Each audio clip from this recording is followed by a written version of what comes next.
The crystal chandelier overhead cast glittering reflections across champagne flutes and diamond jewelry. Lena Morrison stood at the entrance of the grand ballroom, her red silk gown flowing around her like liquid confidence. She'd chosen red deliberately. Not the soft pink Richard preferred, not the modest beige his mother suggested. Red. Bold. Unignorable.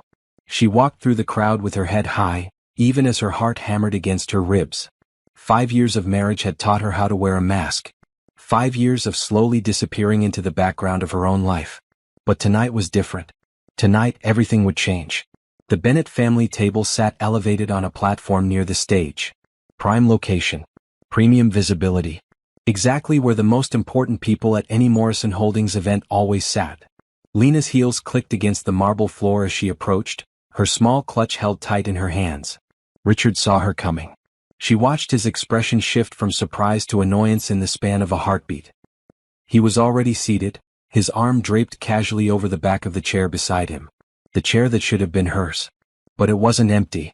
Candace Wright sat there instead, her blonde hair swept up in an elaborate style, wearing a dress that probably cost more than most people's monthly rent. She laughed at something Richard's father said, touching Richard's arm with familiar ease. Lena stopped at the edge of the platform. Richard. Her husband turned, his handsome face arranging itself into an expression of mild irritation. Like she was an acquaintance he'd forgotten about, not his wife of 5 years. Lena. What are you doing here? His tone suggested she'd crashed a party rather than attended the event she'd been invited to. The event she'd actually organized, though he didn't know that. I'm your wife. Where else would I be? Richard's mother, Patricia, set down her wine glass with a sharp clink. Darling, the family table is quite full. Perhaps you'd be more comfortable elsewhere. The word stung. Elsewhere. Like Lena was excess baggage, an inconvenience to be shuffled aside. There's space right here. Lena gestured to the chair Candace occupied. Richard actually laughed. The sound carried across nearby tables, drawing attention. Heads turned. Conversations paused.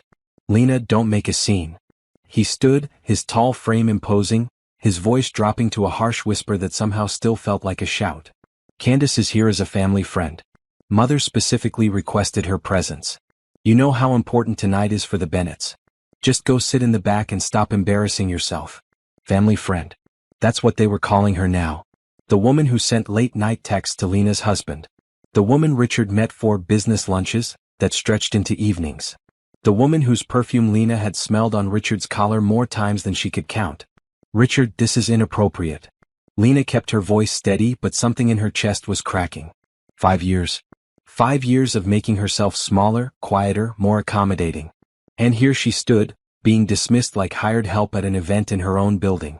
What's inappropriate is you making demands. Richard raised his voice just enough that the nearby tables could definitely hear.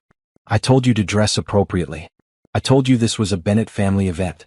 And yet you show up dressed like you're trying to get attention, acting entitled to a seat you haven't earned. The word hit like a slap. James Bennett, Richard's father, shifted uncomfortably but said nothing. Patricia pursed her lips and looked away, examining her manicured nails. Candace watched with barely concealed satisfaction, her red lips curved in a small smile. Lena felt the weight of 100 gazes. The ballroom had gone quiet enough that the string quartet's music seemed too loud. She recognized faces in the crowd. Business executives. Board members. Her board members, though they didn't know she knew who they were. And the staff. The catering staff, the event coordinators, the security personnel. They stood frozen, watching this moment with something like horror in their eyes. Because they knew. They all knew who she really was. But they stayed silent, bound by the confidentiality agreements she'd insisted upon years ago when she'd decided to keep her identity secret. When she thought she was protecting something precious by hiding who she truly was. Richard picked up his champagne flute, raising it slightly in a gesture of dismissal. The tables in the back are perfectly adequate, Lena. You'll be fine there. Now if you'll excuse us, we're waiting for the program to start. He waved her away. Actually waved his hand like she was a bothersome insect, the champagne sloshing in his glass. The gesture was so casually cruel, so publicly humiliating, that for a moment Lena couldn't breathe. Patricia smiled tightly. Do run along, dear. I'm sure you understand. Lena stood there for 3 long seconds. Long enough to memorize every face at that table. Long enough to let the moment sear itself into her memory. long enough to feel the final thread of whatever love she'd once felt snap completely. Then she turned. The walk across the ballroom felt endless. Her red dress caught the light with each step. People stared, some with pity, others with curiosity. A few looked away, embarrassed to witness such a public rejection. Lena found a table near the back. Not the very last row, but close enough. Close enough to be a clear statement of her place in Richard's hierarchy. The table had a good view of the stage at least. She'd planned that 2 months ago when the seating arrangements were being finalized. She sat down carefully, smoothing her dress. The chair felt smaller than the ones at the front. Everything felt smaller from back here. A waiter approached nervously. "Mrs. Morrison, I mean Mrs. Bennett, can I get you anything?" He'd almost used her real name. Her maiden name. The name that meant something in this city, in this industry, in this very building. "Water, please." "Thank you." The young man hurried away and Lena was left alone at the table. Around her, other guests settled into their seats, the buzz of conversation returning to normal levels. The drama was over. Richard had won. Except he hadn't. Lena opened her small clutch and pulled out her phone. 7 text messages from Grace, her assistant. Her real assistant, the one who worked for Morrison Holdings, not the life coach Richard thought she was seeing. "Grace, everything ready. Say the word." "Grace, security briefed. Lawyers on standby." "Grace, the staff is upset. They want to intervene." "Grace, tell me you're okay." "Grace, Lena, please respond." "Grace, I'm watching from the control room. I'm so sorry." "Grace, you're stronger than all of them combined. Remember that." Lena typed back quickly, "I'm fine. Proceed as planned." She set the phone down and looked around the ballroom. Really looked at it.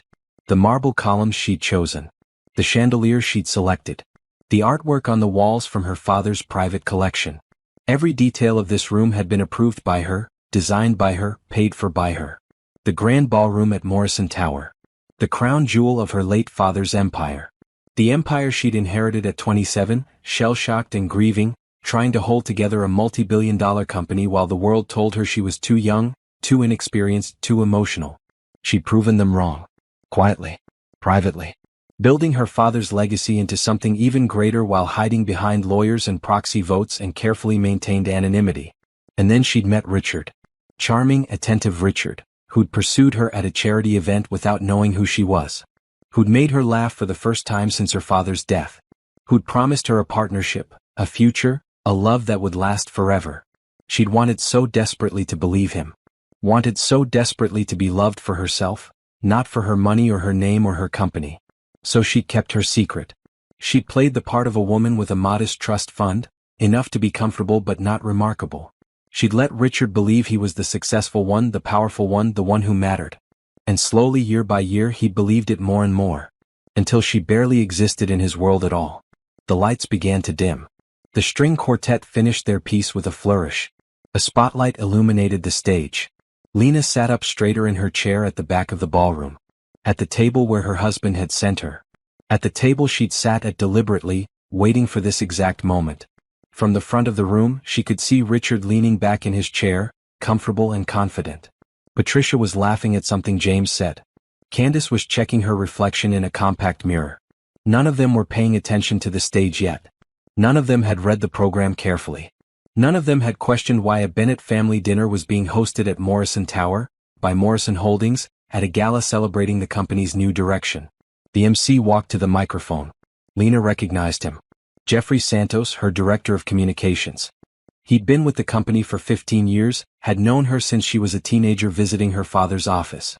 "Good evening, ladies and gentlemen. Thank you all for joining us tonight." Richard glanced at the stage, his attention finally caught. "Tonight, we gather to celebrate not just business success but legacy. The legacy of Thomas Morrison, who built this company from nothing into one of the most respected corporations in the nation." Lena saw Richard frown slightly. The program had said this was a Bennett family event. But here was someone talking about Morrison Holdings. "And tonight, we celebrate the woman who has taken that legacy and elevated it beyond anything we could have imagined. A woman who has led this company with vision, integrity, and strength for the past 5 years." Patricia leaned toward Richard, whispering something. Richard shook his head, confused. "Ladies and gentlemen, it is my absolute honor to introduce the CEO and sole owner of Morrison Holdings, the woman whose leadership has brought us all here tonight." The spotlight swung away from Jeffrey, tracking across the ballroom. Searching. Lena stood up. The spotlight found her in the back, illuminating her red dress, catching the light in her dark hair. Every eye in the ballroom turned to follow the light. Please welcome Lena Morrison. The silence that fell over the room was absolute. Total. The kind of silence that happens when everyone's understanding of reality shifts at once. At the front table, Richard's champagne glass slipped from his fingers. It fell in slow motion, crystal shattering against marble with a sound like a gunshot in the quiet. His face had gone completely white. Lena began to walk. Not quickly, not slowly. Each step measured and deliberate. The spotlight followed her, turning her passage through the ballroom into a coronation march. Staff members she passed straight into attention. Board members she'd only met through video conferences stared in recognition. Business partners who'd only known her through representatives put the pieces together, understanding blooming across their faces. And at the family table, Richard stood frozen, his mouth open, his eyes wide with dawning horror. Because the man who'd sent his wife to sit in the shadows had just realized something terrible. He was sitting in her empire. He'd always been sitting in her empire. And now everyone knew it. 5 years earlier, the grand ballroom had looked different. Softer lighting, white flowers everywhere, and the kind of hopeful energy that only comes with new beginnings. Lena Morrison stood near the windows, 27 years old and feeling like she was drowning on dry land. The charity gala was for childhood literacy, a cause her father had supported for decades. It was the first major event she'd attended since his funeral 3 months prior. People kept approaching her with condolences that felt like tiny cuts. Sorry for your loss. He was a great man. You must be so proud. She wasn't proud. She was terrified. Thomas Morrison had died of a heart attack at his desk, reviewing quarterly reports. One moment he was calling Lena about dinner plans, the next moment his assistant was screaming for help. By the time Lena reached the hospital, he was gone. And he'd left her everything. The company, the fortune, the expectations. All of it dumped on her shoulders while she was still trying to figure out how to breathe through grief. You look like you're planning an escape route. Lena turned to find a man standing beside her. Tall, broad-shouldered, with the kind of smile that belonged in toothpaste commercials. He wore his tuxedo like he'd been born in it, comfortable and confident. Is it that obvious? She managed a small smile back. Only to someone who's been mapping his own exits all evening. He extended his hand. Richard Bennett. Lena. She shook his hand, deliberately omitting her last name. She'd gotten good at that lately. Morrison carried too much weight, drew too many questions. Are you always this honest with strangers? Only the interesting ones. And you're definitely interesting. You've turned down 3 different men who tried to ask you to dance, avoided at least 6 networking attempts, and you've been standing in the exact same spot for 20 minutes. That takes dedication. Despite herself, Lena laughed. It felt foreign after months of tears. Maybe I just like this particular view. Of the parking lot? Richard glanced out the window at the street below. Bold choice. It's honest. No pretense. Just cars and streetlights. Something in Richard's expression shifted. He studied her more carefully, and Lena realized she'd revealed more than she intended. Grief had a way of making you careless with your boundaries.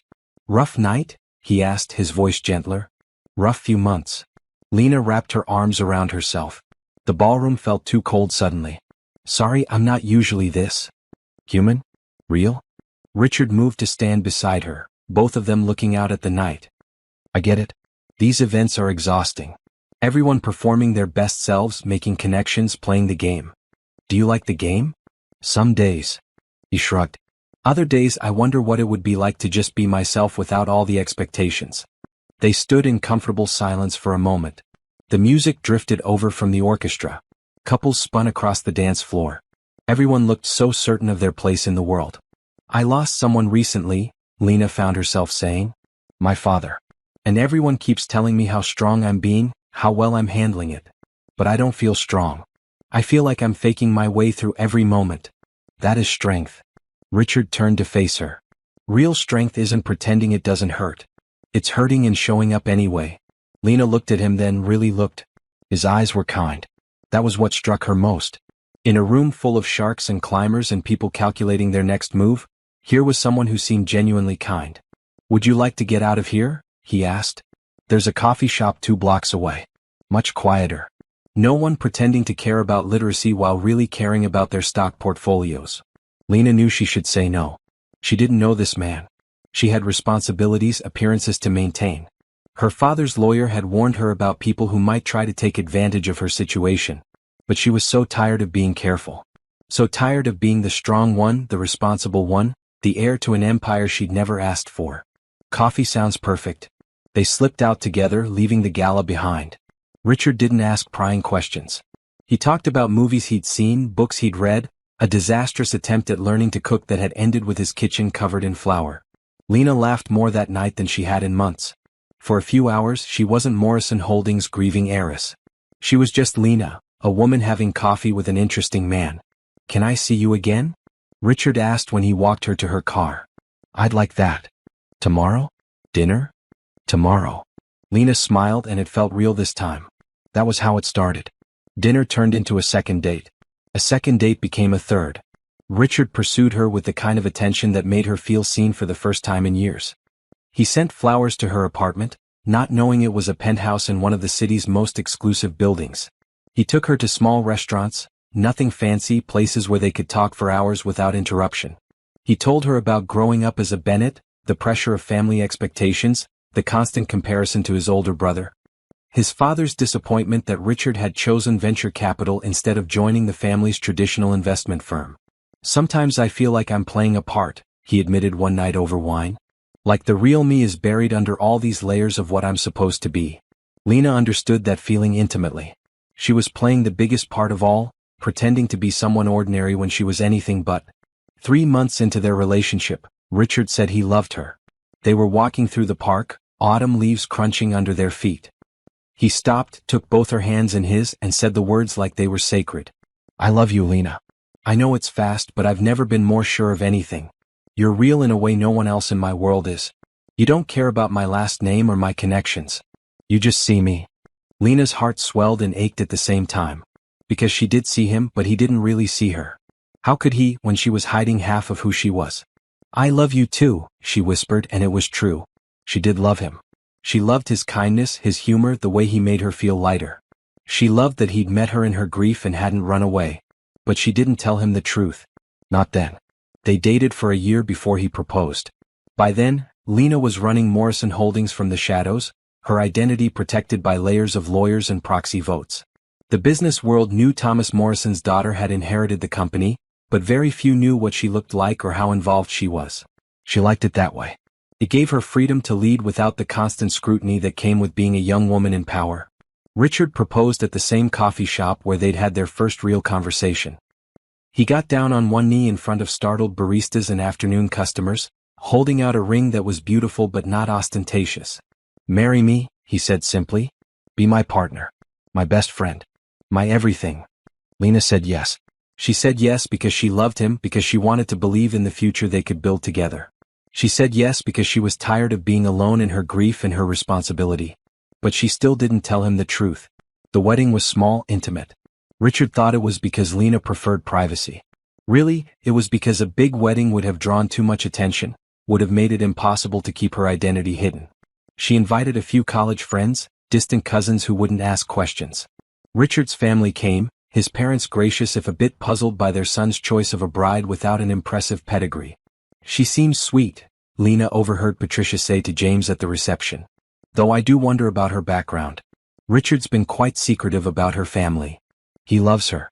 "That's what matters," James replied, but Lena heard the doubt in his voice. On their wedding night, Lena almost told Richard everything. They lay in bed in their honeymoon suite, and she thought about how marriages shouldn't start with secrets. But Richard was talking about their future, about the life they'd build together, about how he'd take care of her. "You never have to worry about anything," he promised, kissing her forehead. "I'll always provide for you. Always protect you." And Lena stayed quiet. Because part of her wanted that fantasy. Wanted to be taken care of, protected, loved without complication. She'd been taking care of herself, making impossible decisions, carrying crushing responsibility since she was 27. Was it so wrong to want to lean on someone else for a while? The first year of marriage was happy. Richard was attentive, loving. They traveled together. He introduced her to his world, and she played the role of supportive wife perfectly. She attended his business functions, smiled for photographs, made conversation with his colleagues' wives. And in the hours he was at work, she ran Morrison Holdings. Video conferences with board members. Strategic planning sessions. Major acquisition decisions. She did it all from their home office while Richard thought she was shopping or having lunch with friends. The deception got easier with practice. She became skilled at compartmentalizing her life. Lena the wife versus Lena the CEO. Two separate people occupying the same body. But cracks started to show in the second year. Richard's company landed a major deal. He was ecstatic, celebrating like he'd won the lottery. He took Lena to an expensive restaurant, ordered champagne, told her how this changed everything. "I'm going to be managing $50 million, he said, grinning. "This puts me in a whole different league. Father's going to have to respect me now." Lena smiled and congratulated him. She didn't mention that Morrison Holdings had just closed a $2 billion acquisition that morning. $50 million seemed quaint in comparison, but she pushed that thought away. His victory was his victory. Her success didn't diminish his. Except it started to feel like it did. Because as Richard's career advanced, as he became more successful in his own right, his confidence shifted into something else. He started making comments about Lena's clothes, her hair, her activities. "Maybe wear something more conservative to the dinner party. You want to make the right impression. Do you really need to spend so much time on your phone? It's like you're always distracted. I think you should consider joining the junior league. Patricia knows people there. It would be good for you to have real accomplishments to talk about." Real accomplishments. The word stung more than he knew. By year 3, Richard had stopped asking about Lena's day. He talked about his work, his deals, his stresses. She was supposed to listen, support, facilitate. Be the understanding wife who made his life easier. Lena tried to talk to him about it. "I feel like we're not really connecting anymore." "What are you talking about? We're fine. You're just being emotional." "I'm not being emotional. I'm trying to tell you how I feel." "Lena, I've had a long day. Can we not do this right now?" The dismissals became routine. Her feelings were inconvenient. Her needs were exhausting. She was asking too much, expecting too much, being too sensitive. And still she didn't tell him the truth. Because by then the truth felt like a weapon. If she revealed who she really was, it would prove that she'd been lying all along. It would destroy whatever remained of their marriage. She thought about divorce sometimes. Late at night, when Richard was asleep beside her and she felt completely alone. But divorce meant going public, meant explanations and complications. Meant admitting she'd failed at the one thing she'd wanted more than anything else. A genuine relationship built on real love. Year 4 brought Candace right into their lives. A friend of Patricia's daughter, young and ambitious and beautiful. She started appearing at family dinners, at social events. Always perfectly dressed, always saying exactly the right thing, always laughing at Richard's jokes just a bit too enthusiastically. Lena watched it happen with a strange detachment. She saw how Richard's eyes followed Candace across a room. How he stood up straighter when Candace was nearby. How he started spending more time at business meetings that conveniently ended near wherever Candace happened to be. She should have confronted him. Should have demanded answers. But she was tired. Tired of fighting for scraps of attention from a man who'd once looked at her like she hung the moon. 6 months ago she'd found the text messages. Richard had left his phone on the bathroom counter while he showered. It had buzzed with an incoming message, and Lena had glanced at it without thinking. "Candace, last night was perfect. I can't stop thinking about you." The world had tilted. Lena sat down on the closed toilet lid, Richard's phone in her shaking hands. She scrolled through months of messages. Sweet words. Inside jokes. Plans to meet. Expressions of frustration about Richard's complicated situation at home. She put the phone back exactly where she'd found it. Said nothing when Richard came out of the shower. Made dinner. Smiled. Pretended. But something had broken that day. The last piece of whatever love she'd been clinging to had shattered as cleanly as Richard's champagne glass would later shatter at the gala. And Lena had started planning. She called Grace Torres the next day. Grace had been her assistant at Morrison Holdings for 3 years, efficient and discreet and fiercely loyal. "I need your help," Lena had said. "I need to end my marriage.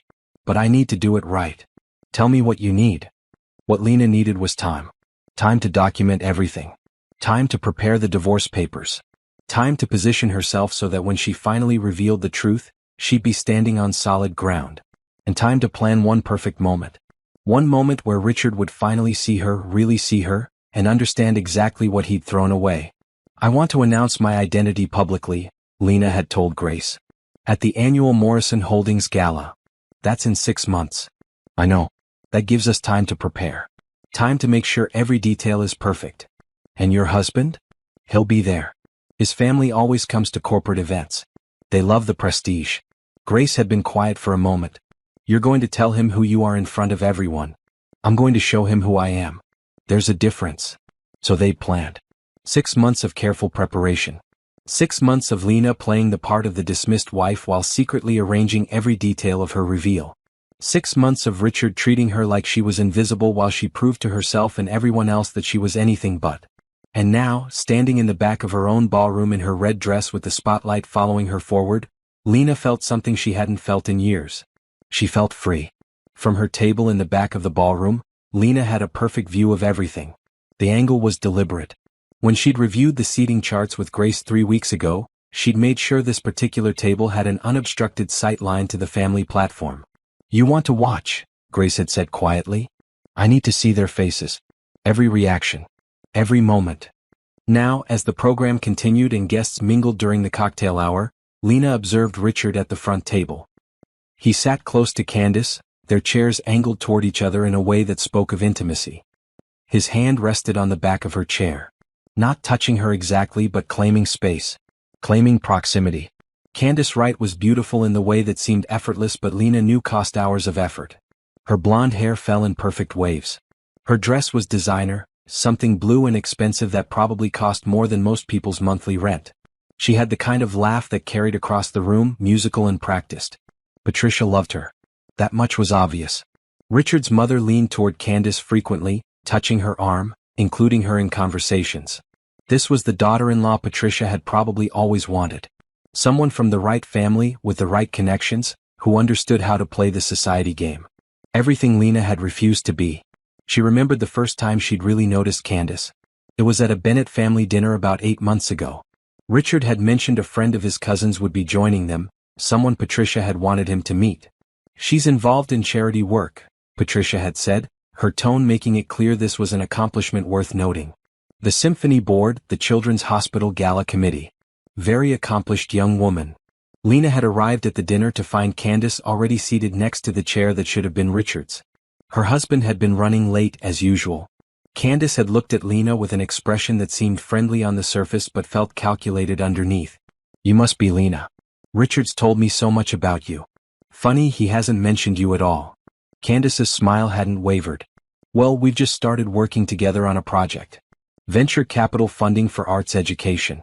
Richard's been incredibly helpful with the financial planning. That should have been Lena's first warning. Richard never worked together with anyone without there being something more.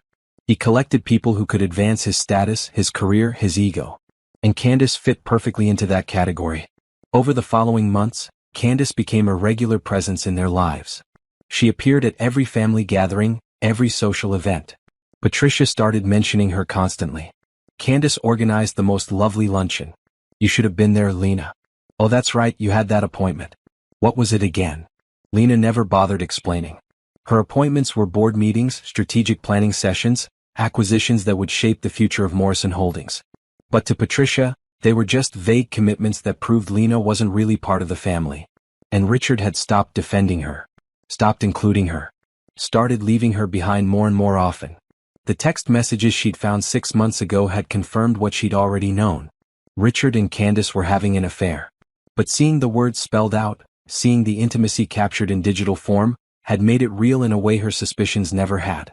Richard, I hate lying to her. But I hate my life with her more. Candace, you deserve to be happy. You deserve someone who understands you.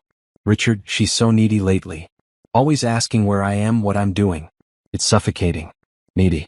Lena had read that word and almost laughed. She'd asked her husband basic questions about his schedule. She tried to maintain some connection to the person she'd married. And that made her needy. Candace, when are you going to tell her? Richard, soon. I just need to figure out the finances first. Make sure she's taken care of. Candace, you're so good. So caring. That's what I love about you. Lena had put the phone down after reading that exchange. Taken a deep breath. And started planning in earnest.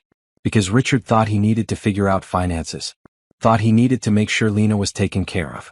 Like she was a dependent, a burden, someone who needed his protection and provision.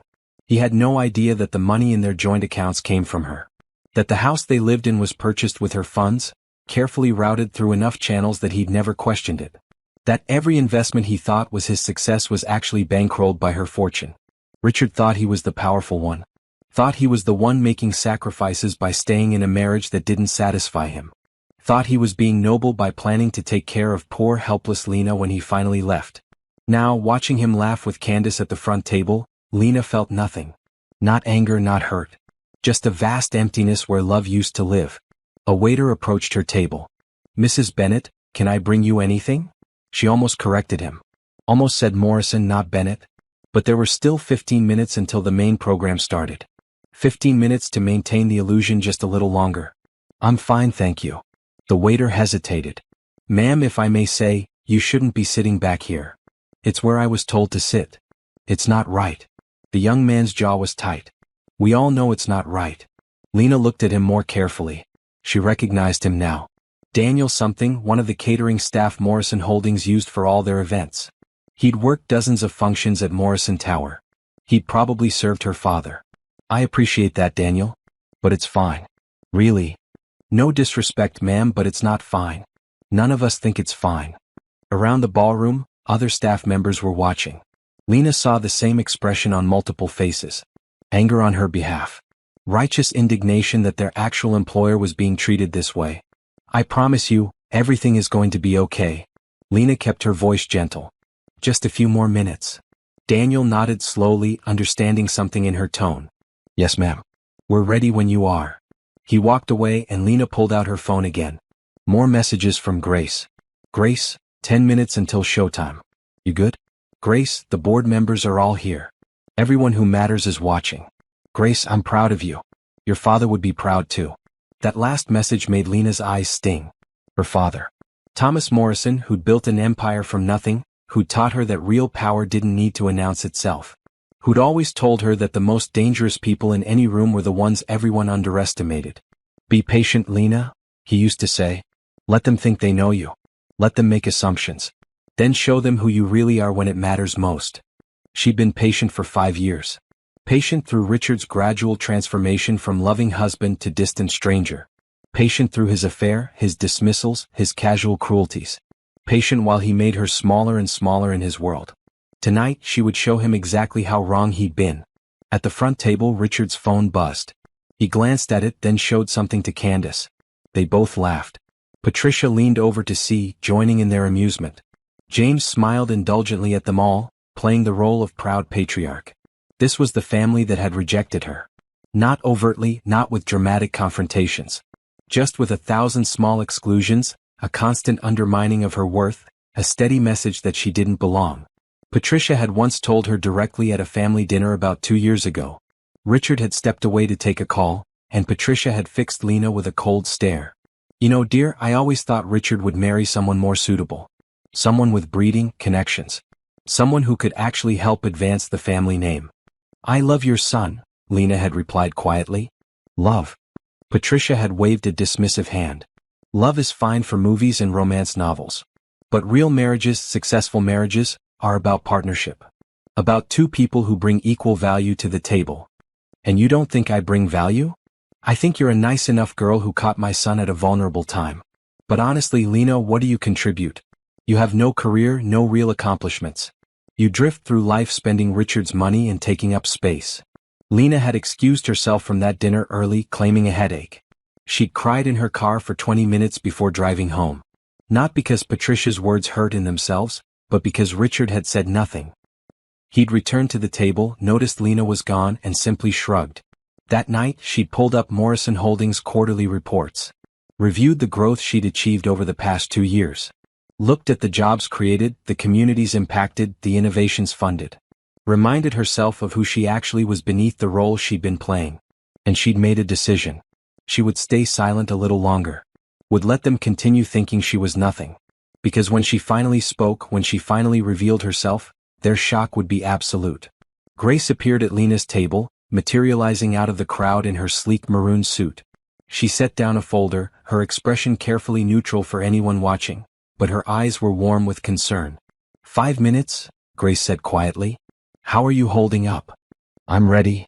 "You look beautiful. That red dress was the perfect choice. I wanted to be visible. Wanted to make sure everyone saw where he sent me." Grace glanced toward the front table, her jaw tightening.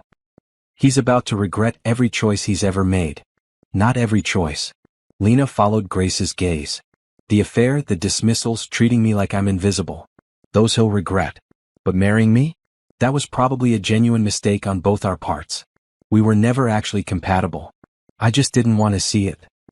He didn't deserve you. No, he didn't. But I also shouldn't have lied to him. Two wrongs don't make a right. I own my part in this disaster. Grace sat down in the empty chair beside Lena. You going to be okay? Seeing his face when you tell everyone? I think so. I've played this moment in my head so many times. Sometimes I imagined he'd look devastated. Sometimes I thought he'd be angry. But you know what I actually think will happen? What? I think he'll be humiliated. And that's different from devastated. Devastation means you've lost something you valued. Humiliation means everyone else sees your failure. That's harsh. That's honest. Richard doesn't actually love me anymore. He hasn't for years. But he values his reputation, his status, his image as a successful man. And tonight, everyone's going to know that he's been diminishing the woman who's worth more than his entire family combined. The lights began to dim slightly, signaling the program was about to begin. Grace squeezed Lena's hand once, then stood. Knock them dead, boss. Grace disappeared into the crowd, heading toward the control room where she'd coordinate the technical aspects of the reveal. The video presentation Lena had approved last week. The documents that would appear on screens throughout the ballroom. The carefully choreographed moment when everything would become clear. Jeffrey Santos returned to the stage, tapping the microphone to get everyone's attention. Conversations died down. Guests found their seats. At the front table, Richard settled back comfortably, Candace at his side, Patricia and James flanking them like royal guards. They looked so confident. So certain of their place in the world. So completely unaware that everything was about to change. Lena smoothed her red dress one final time. Checked her reflection in her phone screen. Took a deep breath. This was it. The moment she'd been planning for 6 months. The moment that would end her marriage and reveal her truth. The moment that would prove to everyone, including herself, that she was not invisible. That she had never been nothing. That she was and always had been someone worth seeing. Jeffrey began to speak, his voice carrying clearly through the ballroom's excellent sound system. Lena's sound system. In Lena's building. At Lena's event. And Richard had no idea. The spotlight was brighter than Lena had expected. It caught her directly in its beam, turning everything beyond its circle into darkness. But she didn't need to see the crowd to know what was happening. She could feel the shock rippling through the ballroom like a physical force.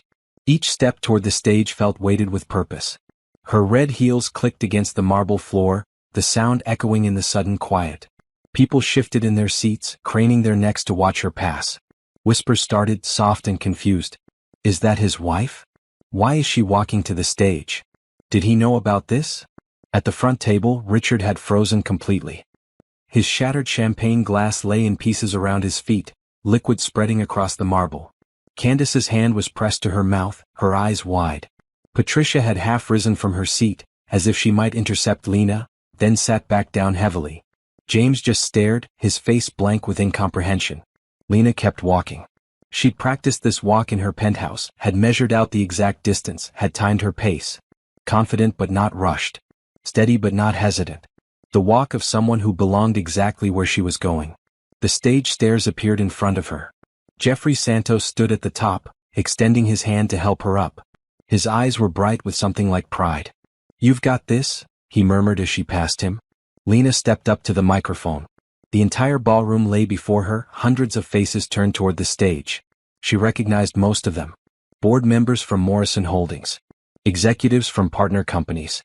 Investors who'd bet on her father's vision years ago. Reporters from business publications who'd been invited to cover the gala. And in the front row, on that elevated platform, her husband's family sat frozen in a tableau of shock. Lena gripped the sides of the podium, feeling the solid wood beneath her palms. Real. This was real. After years of hiding, years of pretending, years of making herself smaller, she was finally standing in full view. Good evening, she said, and her voice was steady. I'm sure many of you are confused right now. Let me clarify. My name is Lena Morrison. I am the daughter of Thomas Morrison, founder of Morrison Holdings. And for the past 5 years, I have served as CEO and sole owner of this company. The whispers erupted into actual conversation. People turned to their neighbors, seeking confirmation that they'd heard correctly. At the front table, Richard stood up abruptly, his chair scraping backward. "That's not possible," he said loudly enough to be heard. "You're lying." Lena looked directly at him for the first time since taking the stage. "I'm not lying, Richard. Though I understand why you'd think so. After all, I've been lying by omission for our entire marriage." She turned back to address the wider audience, ignoring Richard's stunned expression. "My father built Morrison Holdings from nothing. He started with a single investment property and grew it into one of the most diversified corporations in the nation. Real estate, technology, sustainable energy, medical research. When he died 5 years ago, he left everything to me. His only child. His daughter who'd worked beside him since she was 22 years old." Behind Lena, screens descended from the ceiling. Grace's timing was perfect. Images appeared showing Thomas Morrison at various stages of his career. Then pictures of Lena with her father at Morrison Holdings functions.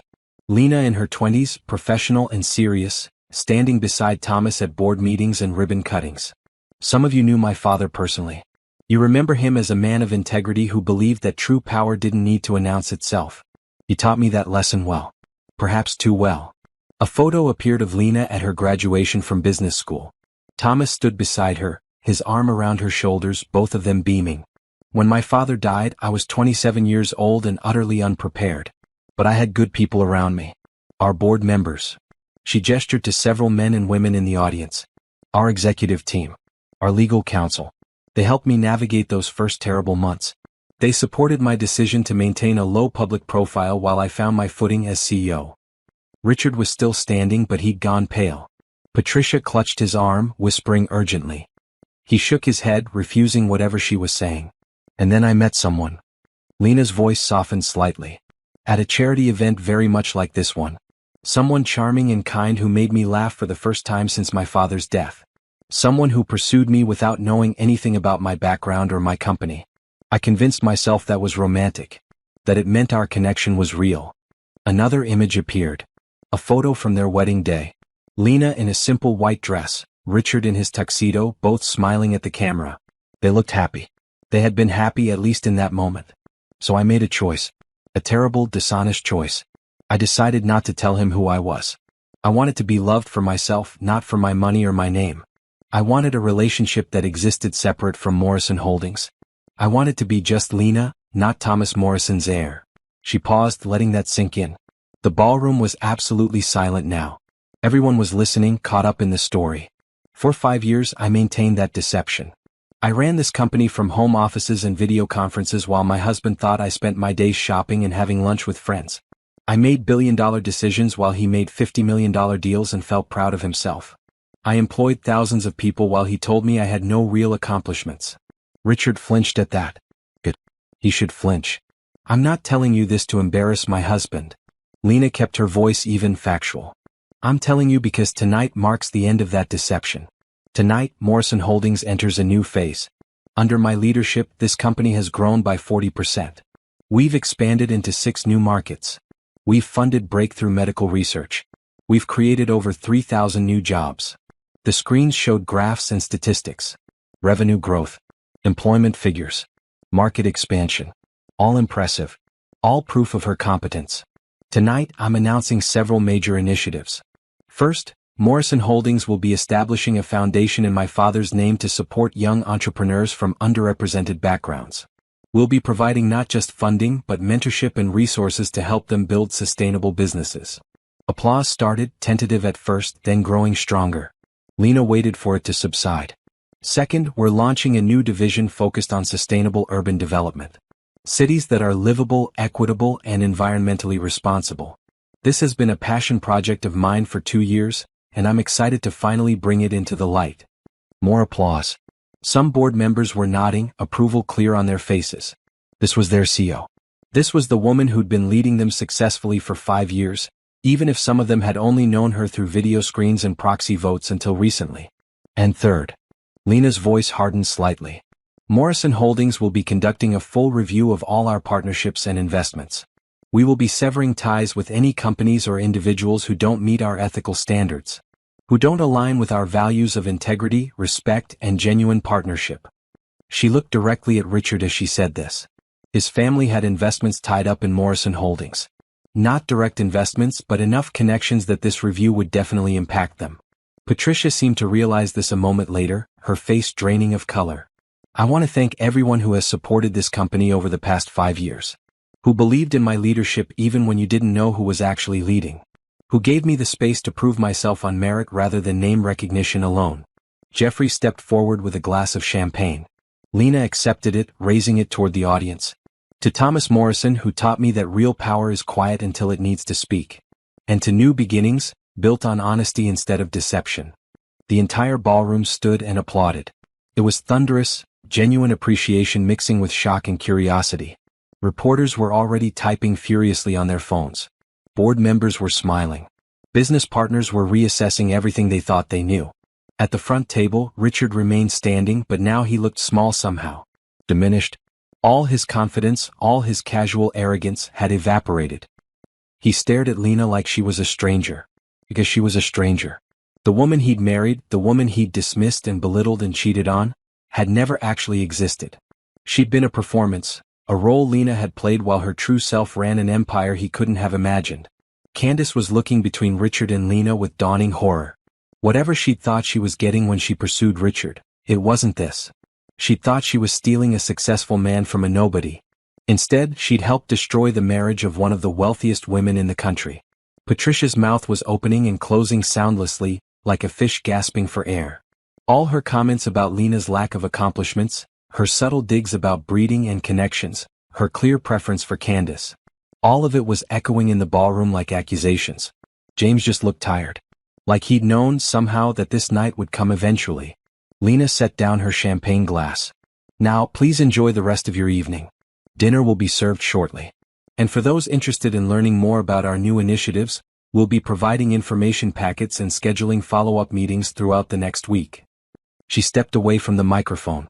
Jeffrey caught her hand briefly, squeezing it in support, then released her. Lena descended the stage stairs, heading back into the crowd. People parted for her now. Not to let her pass to the back, but with respect. Deference. Several board members approached, congratulating her on the announcement. Business partners wanted to discuss the new Sustainable Development Division. Everyone wanted a moment of her time, her attention, her consideration. And Lena gave it to them. She smiled and shook hands and promised follow-up conversations.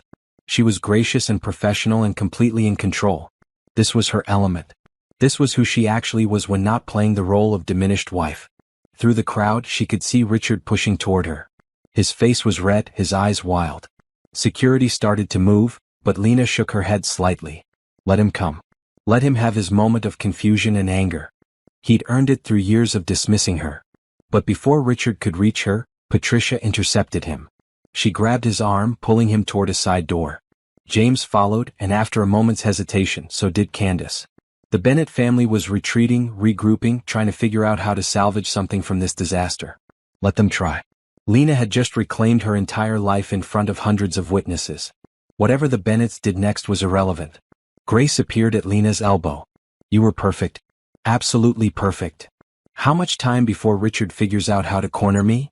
Security is watching him. If he tries to approach you, they'll intercept. Just like we planned. Good. Lena accepted another glass of champagne from a passing waiter. Because I'm done with unplanned conversations with my husband. From now on, everything goes through lawyers. The divorce papers are in your car. You can have them served tomorrow morning if you want. I want. No point in dragging this out now that everything's public. Around them, the gala continued. Dinner was being served. The string quartet had resumed playing. But everyone was still talking about the revelation. About Lena Morrison, the secret CEO. About Richard Bennett, the husband who dismissed his wife at her own event. About the most dramatic family moment anyone had witnessed in years.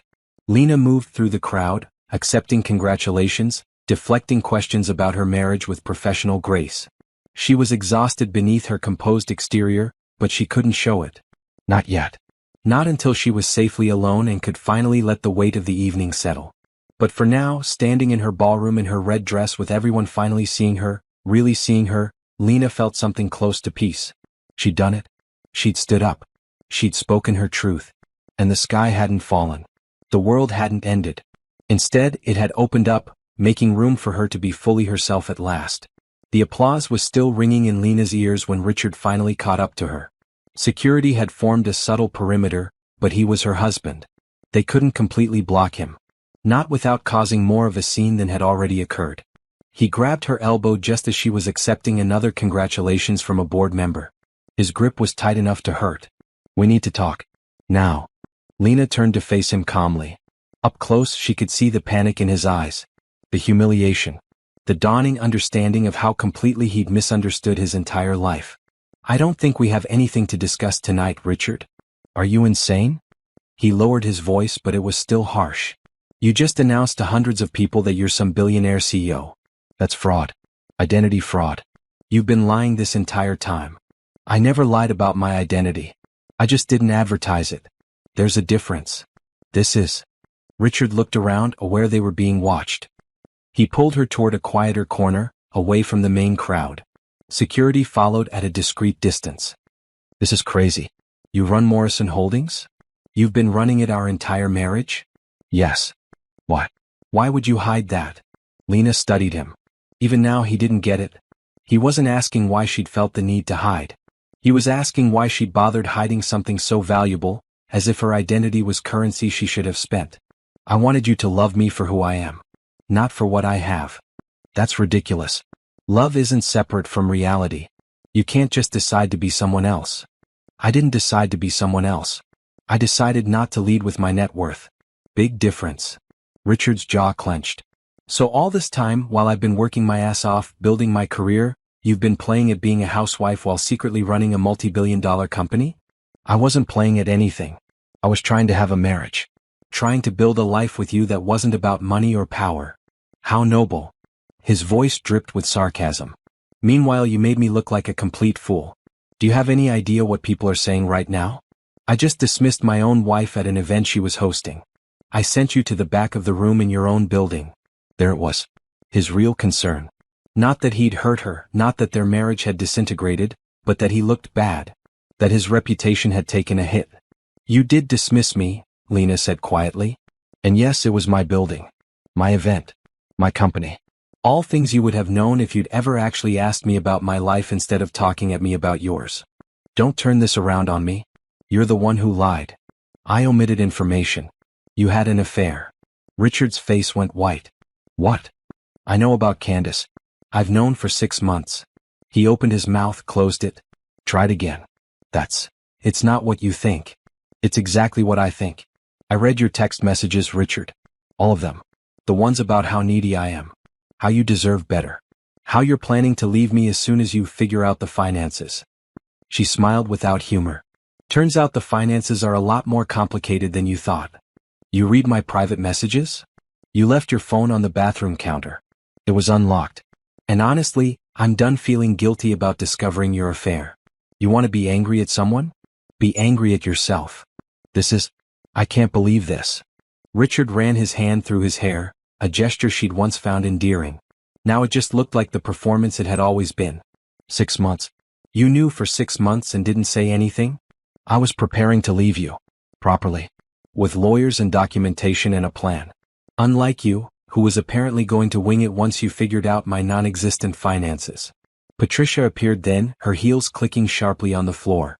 James trailed behind her and Candace brought up the rear, looking like she wanted to be anywhere else. "Lena." Patricia's voice could have frozen water. "I think we need to have a family meeting. Somewhere private. We're not family anymore, Patricia. So no, I don't think we need a meeting. Don't be absurd. You're married to my son. Not for much longer." Lena pulled an envelope from her clutch. She'd been carrying it all evening, waiting for the right moment. She handed it to Richard. "Divorce papers. My lawyer will be in touch with yours tomorrow to discuss proceedings." Richard stared at the envelope like it might explode. "You can't be serious." "I'm absolutely serious. Our marriage is over, Richard. It's been over for a while. Tonight just made it official. You don't get to just decide that." Patricia stepped forward. "Marriage is a commitment. A covenant. You took vows. So did your son. He broke them when he started sleeping with her." Lena gestured toward Candace, who flinched. "I'm just making it official." "This is about money," Patricia said flatly. "You've clearly had this planned for months. This whole evening was designed to humiliate Richard, to put him at a disadvantage before the divorce. Interesting that you think the truth is humiliating. And yes, I plan this carefully. Because I have resources to protect. Assets that have nothing to do with Richard, that he never contributed to, that he doesn't get to claim in any divorce settlement. We'll see what the courts say about that. Lena smiled. It wasn't a kind smile. Please do take this to court. I'd love for a judge to review the timeline of your son's affair versus my business activities. I'd love for all of this to become public record. The devoted wife who secretly ran an empire while her husband cheated and belittled her. That's going to play great in the press. Patricia's eyes narrowed. You wouldn't dare. Try me. I've spent 5 years being quiet. Being dismissed. Being treated like I'm nothing. I'm done with silence, Patricia. If you want a public battle, I'll give you one. But I promise you I'll win. Because I have something you don't have. What's that? The truth. And unlimited legal resources. And a public relations team that's very, very good at their job. James finally spoke up, his voice weary. Patricia, let it go. Let it go? She's trying to destroy our son. Our son destroyed his own marriage. James looked at Richard with something like disappointment. You thought she was nobody. You treated her accordingly. Now you're facing the consequences. That's not on her. Dad. Richard's voice cracked slightly. You can't seriously be taking her side. I'm not taking sides. I'm stating facts. You had an affair, Richard. You dismissed your wife publicly. And it turns out she's been more successful than any of us knew. Those are all things you did or failed to notice. Not things she did to you. Patricia made a sound of frustration. This is absurd. Lena, be reasonable. Think about what you're throwing away. The Bennett name means something in this city. You can't just walk away from that. Watch me. Lena turned to leave, then paused. Oh, and Patricia? About those investments your family has connected to Morrison Holdings? The ones I mentioned during my speech? We'll be reviewing all of those very carefully. If they meet our ethical standards, great. If not, we'll be divesting. Just thought you should know. She walked away before Patricia could respond. Security closed ranks behind her, a subtle barrier between her and the Bennett family. She could hear Richard calling her name, but she didn't turn around. She'd said everything she needed to say. Grace appeared at her side. That looked intense. It was necessary. He needed to hear it clearly. No ambiguity. No room for him to rewrite the narrative later. The press is asking for interviews. Tomorrow. Set them up for tomorrow. Tonight, I just want to get through the rest of this event and go home. Your home or the home you shared with Richard? Lena smiled. My home. The penthouse I bought last month. The one he doesn't know about. You really did plan everything. I had 6 months and a lot of anger. It focused me.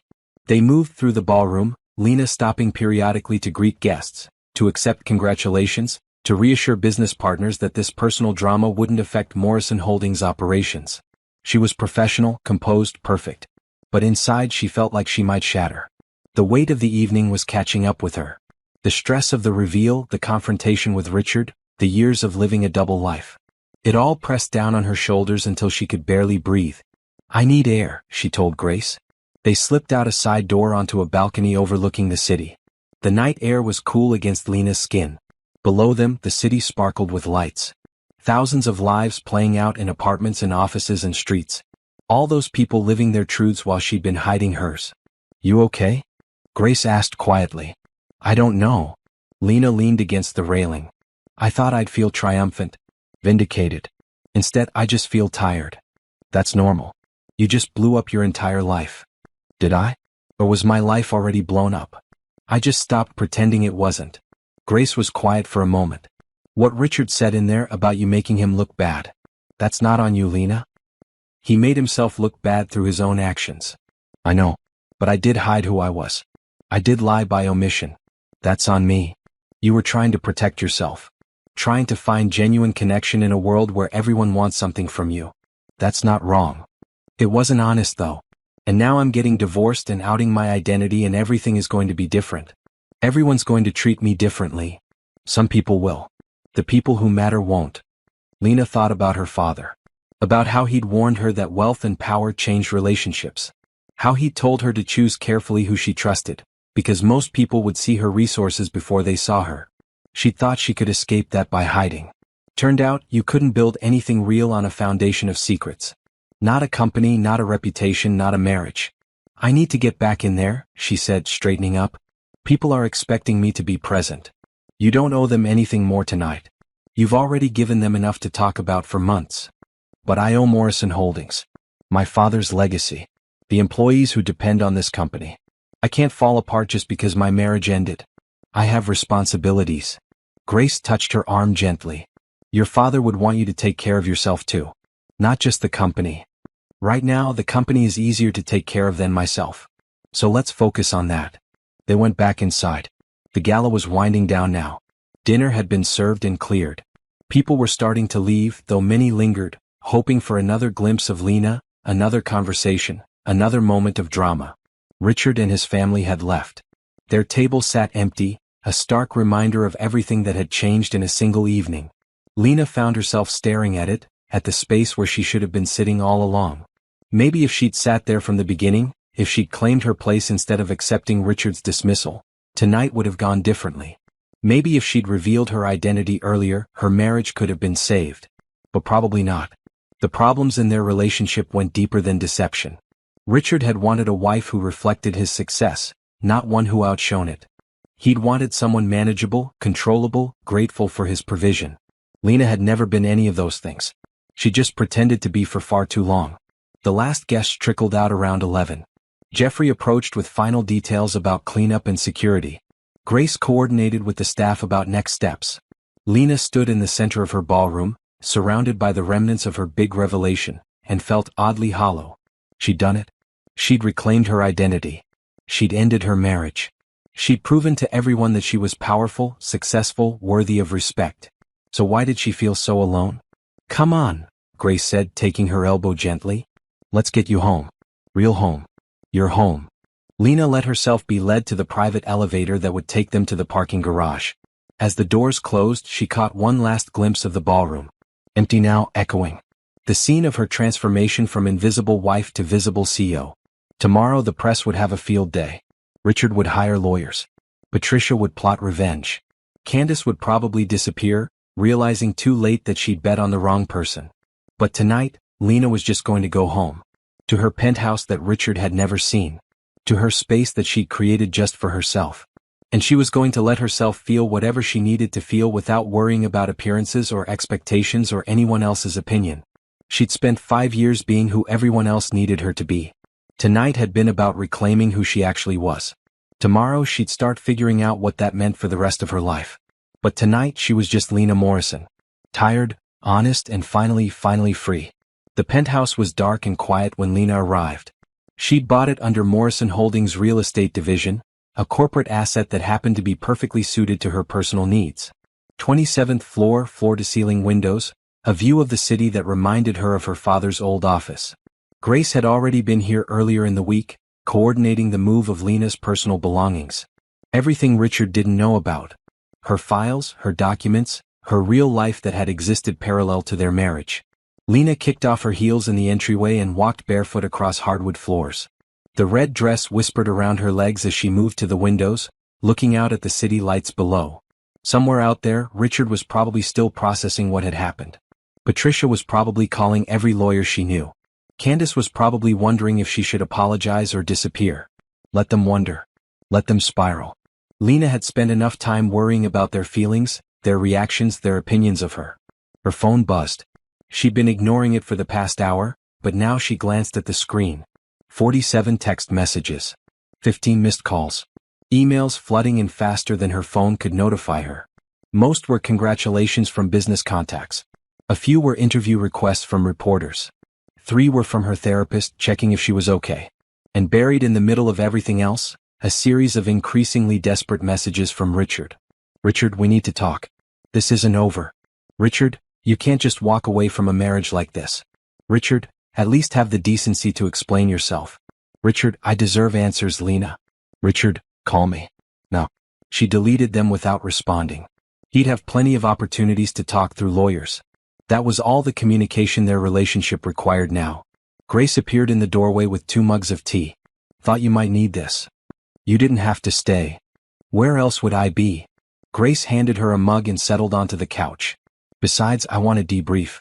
That was the most dramatic event I've ever coordinated, and I once handled a product launch where the CEO got food poisoning mid-presentation. Despite everything, Lena smiled. She sat down beside Grace, curling her legs under her. It went exactly as planned. Better than planned. You were perfect up there. Strong, clear, no apologies. Your father would have been so proud. The mention of her father made Lena's eyes sting. He would have told me I waited too long. That I should have ended the marriage years ago when it became clear Richard wasn't who I thought he was. Maybe. Or maybe he would have understood that love makes us hopeful. Makes us believe things can change even when we know they probably won't. Lena sipped her tea. It was chamomile with honey, the way her father used to make it when she'd stayed late at the office studying spreadsheets and quarterly reports. I kept thinking he'd go back to being the man I fell in love with. That kind, attentive person who made me laugh and made me feel seen. People don't usually go backward. They evolve forward. Sometimes that evolution moves away from us. When did you get so wise? I've been watching you navigate impossible situations for 3 years. I learned from the best. They sat in comfortable silence for a while. Through the windows, Lena could see other buildings, other lit windows. Other people living their lives, dealing with their own complicated truths. The divorce is going to be messy, Grace said eventually. Even with the prenup clause. There wasn't a prenup. Grace nearly dropped her mug. What? How? He thought I had nothing. A modest trust fund, maybe some savings. Why would he need a prenup when he assumed he was the wealthy one? Oh, this is going to be spectacular. He's going to claim he's entitled to half of Morrison Holdings. Let him try. I have documentation of every business decision I made during our marriage. Proof that he contributed nothing to the company's growth. Proof that I was CEO before we even met. And the house you shared?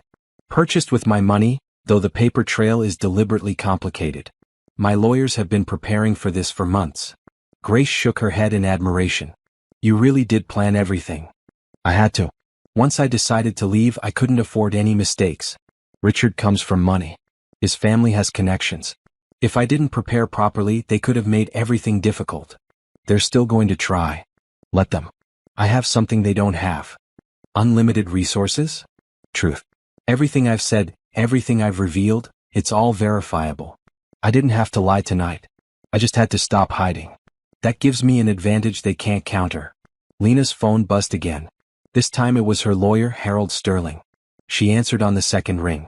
I saw the news, Harold said without preamble. Very dramatic. Very effective. I assume you're ready to proceed with the divorce filing? First thing tomorrow morning. I'll have the papers served by noon. Standard no-fault dissolution, seeking division of assets based on individual contributions to marital property. Which means I keep everything because I contributed everything. Essentially. Though his lawyers will argue otherwise. They'll claim he provided emotional support, managed household duties, acted as your partner in social situations. He did none of those things. Doesn't matter. They'll argue it anyway. Be prepared for character attacks. They'll try to paint you as a manipulative liar who deceived her husband for money. Lena laughed bitterly. I had all the money. I was hiding it from him, not trying to get his. Again, doesn't matter. They'll spin whatever narrative serves their purposes. We just need to be ready with documentation that counters everything they claim. You have all the documentation you need. I do. One more thing. Harold paused. This is going to get ugly, Lena. Public, ugly, potentially traumatic. Richard is humiliated. His family is panicking. People in that state do desperate things. Make sure you have security. Make sure your staff knows to be careful. And please, for the love of everything, don't communicate with Richard directly anymore. Everything goes through me. Understood. Good. Get some rest. Tomorrow starts the real battle. After Harold hung up, Lena set her phone down and stared at it like it might offer some insight into her future. 6 months ago, when she'd first discovered Richard's affair, she'd imagined this moment. The relief of finally being honest, finally being seen. She'd imagined feeling free. Instead, she felt exhausted. And a little scared. And uncertain about everything that came next. Second thoughts. Grace asked gently. No. But I'm realizing that ending something is just the beginning of ending it, if that makes sense. Tonight was the announcement. Now comes months of legal proceedings, public scrutiny, rebuilding my life from scratch. You're not starting from scratch. You have Morrison Holdings. You have people who respect you. You have resources most people can only dream of. I have things. That's different from having a life. Grace was quiet for a moment. When was the last time you did something just for yourself? Not for the company, not for Richard, not to maintain appearances. Just for you? Lena couldn't remember. 5 years ago, maybe. Before Richard, before the marriage, before she'd started living a double life. Back when she was just herself, grieving but honest, alone but authentic. I don't know, she admitted. Then maybe that's what comes next. Finding out who Lena Morrison is when she's not playing any roles at all. That sounds terrifying. It sounds necessary. Lena finished her tea and stood, walking back to the windows. The city stretched out below her like a promise. Millions of people living their truths, making their mistakes, finding their way. She'd spent 5 years trying to be someone Richard could love. Someone small enough to fit into his world, quiet enough not to threaten his ego, malleable enough to shape herself around his needs. And in doing so, she'd lost track of who she actually was beneath all those accommodations. Tomorrow the divorce proceedings would start. Her identity would be fully public. Everyone would know that Lena Morrison was one of the wealthiest, most powerful women in the business world. The press would dissect her marriage, her choices, her every move. But tonight, standing alone in her penthouse in her red dress with the city lights below and the quiet around her, Lena made herself a promise. She would never make herself small again. Never hide her truth to make someone else comfortable. Never pretend to be less than she was to preserve someone else's ego. She'd done that once. It had cost her 5 years and a marriage and countless hours of slowly disappearing into the background of her own life. Never again. You're right, she said to Grace. I need to figure out who I am when I'm not performing for anyone. When I'm just me. Any idea where to start? Lena smiled. Actually, yes. I want to go through my father's old files. The personal ones, not just the business documents. He left me letters, journals, advice. I put them aside after he died because reading them hurt too much. But maybe it's time to see what he wanted me to know. That sounds like a good place to start. They talked for another hour, planning the logistics of the coming weeks. Grace would handle media relations, coordinate with legal, manage the increased scrutiny on Morrison Holdings. Lena would focus on running the company, maintaining stability, proving that her personal life wasn't affecting her professional competence. And in the quiet moments between obligations, she'd start rediscovering herself.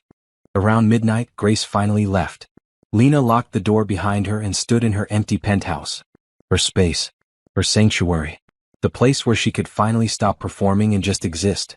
She changed out of her red dress and into comfortable clothes. Washed off her makeup. Let down her hair. Looked at herself in the bathroom mirror and saw someone familiar but long forgotten. The woman she'd been before Richard. The woman she was becoming again. Her phone buzzed one more time. Another message from Richard, angrier now. Richard, this is fraud. You'll pay for embarrassing me like this. My lawyers will destroy you. Lena deleted it without responding. His threats were empty. His lawyers would try certainly, but they'd lose. Because Lena had done nothing illegal. She'd just been more successful than her husband had realized. That wasn't fraud. That was just life. She climbed into bed in her home, and felt something settle in her chest. Not quite peace. Not quite contentment. But something close. She'd told the truth. She'd reclaimed her identity. She'd started the process of building a life that wasn't based on deception or accommodation or making herself smaller for someone else's comfort. Tomorrow would bring challenges. Legal battles and press intrusions and probably more angry messages from Richard. But tomorrow would also bring opportunities. A chance to lead Morrison Holdings openly. A chance to be fully herself in every aspect of her life. A chance to discover what authentic existence felt like after years of performance. Lena closed her eyes and for the first time in months, slept deeply and dreamlessly. No anxiety dreams about being discovered. No nightmares about Richard finding out her secrets. No stress about maintaining 2 separate lives. Just sleep. Just rest. Just peace. The battle ahead would be difficult. But she was ready for it. Because she wasn't fighting alone anymore. She wasn't hiding who she was or apologizing for her success or trying to be someone she wasn't. She was Lena Morrison. CEO, businesswoman, daughter of Thomas Morrison. Wealthy beyond measure and powerful beyond Richard's comprehension. And for the first time in 5 years she was free to be exactly that. The divorce papers were served at 9:47 a.m. Lena knew the exact time because Richard called her 30 seconds later, screaming into the phone before she could even say hello. This is insane. You're insane. I'm not signing these. Lena had been in her office at Morrison Tower, reviewing quarterly projections with her CFO. She excused herself and stepped into the hallway, phone pressed to her ear. "You don't have a choice, Richard. This is happening. We've been married for 5 years. You owe me more than a manila envelope dropped off by some stranger. I owe you nothing. You had an affair. You dismissed me publicly. You treated me like I was nothing for years. This marriage is over. Because you lied. Because you built our entire relationship on deception. I withheld information. You betrayed me. Those aren't equivalent." Richard's voice dropped to something dangerous. "You're going to regret this. My lawyers are already tearing apart your claims. You can't just keep everything because you happen to inherit money. I didn't inherit money and then do nothing with it. I built Morrison Holdings into what it is today. You contributed nothing to that success. I contributed 5 years of my life. 5 years of supporting you, of being your husband, of giving you status and connections." Lena almost laughed. "Status? Connections? Richard, I had both of those before I ever met you. I just didn't tell you about them. This is..." He made a sound of frustration. "You can't do this. I won't let you. You don't get a vote. Sign the papers or don't. Either way, this marriage is over. My lawyers will be in touch with yours to discuss terms." She hung up before he could respond. Her hands were shaking, but not with fear. With anger. With years of suppressed frustration finally finding release. Her assistant appeared at her elbow. "Mrs. Morrison?" "Sorry, Ms. Morrison. The board meeting starts in 10 minutes. "Thank you. I'll be right there." Lena took a moment to compose herself. The board meeting would be the first since her public reveal. The first time she'd sit at the head of the table as herself, not as a proxy vote or video conference participant. The first time they'd all see her as their actual CEO. She straightened her shoulders, smoothed her emerald green suit, and walked into the boardroom with her head high. The board members stood when she entered. All of them, rising from their seats in a gesture of respect that made Lena's throat tight. These were people who'd worked with her father. Who'd doubted her at first. Who'd been proven wrong by 5 years of exceptional growth under her leadership. "Good morning," she said, taking her seat at the head of the table. Her father's seat, though it had been empty for 5 years while she led from the shadows. "I appreciate you all adjusting to the sudden change in our normal procedures." "Nonsense." Walter Chin, her father's oldest friend and the longest-serving board member, smiled warmly.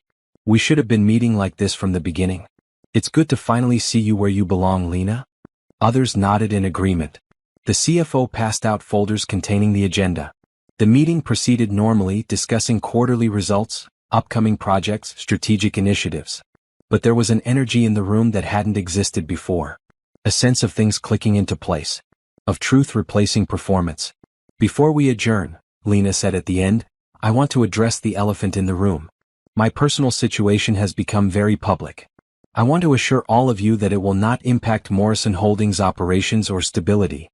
"We're not concerned," Walter said firmly. "We're more concerned about you. That's a hell of a thing you went through last night." "I'm fine. Actually better than fine. It was long overdue.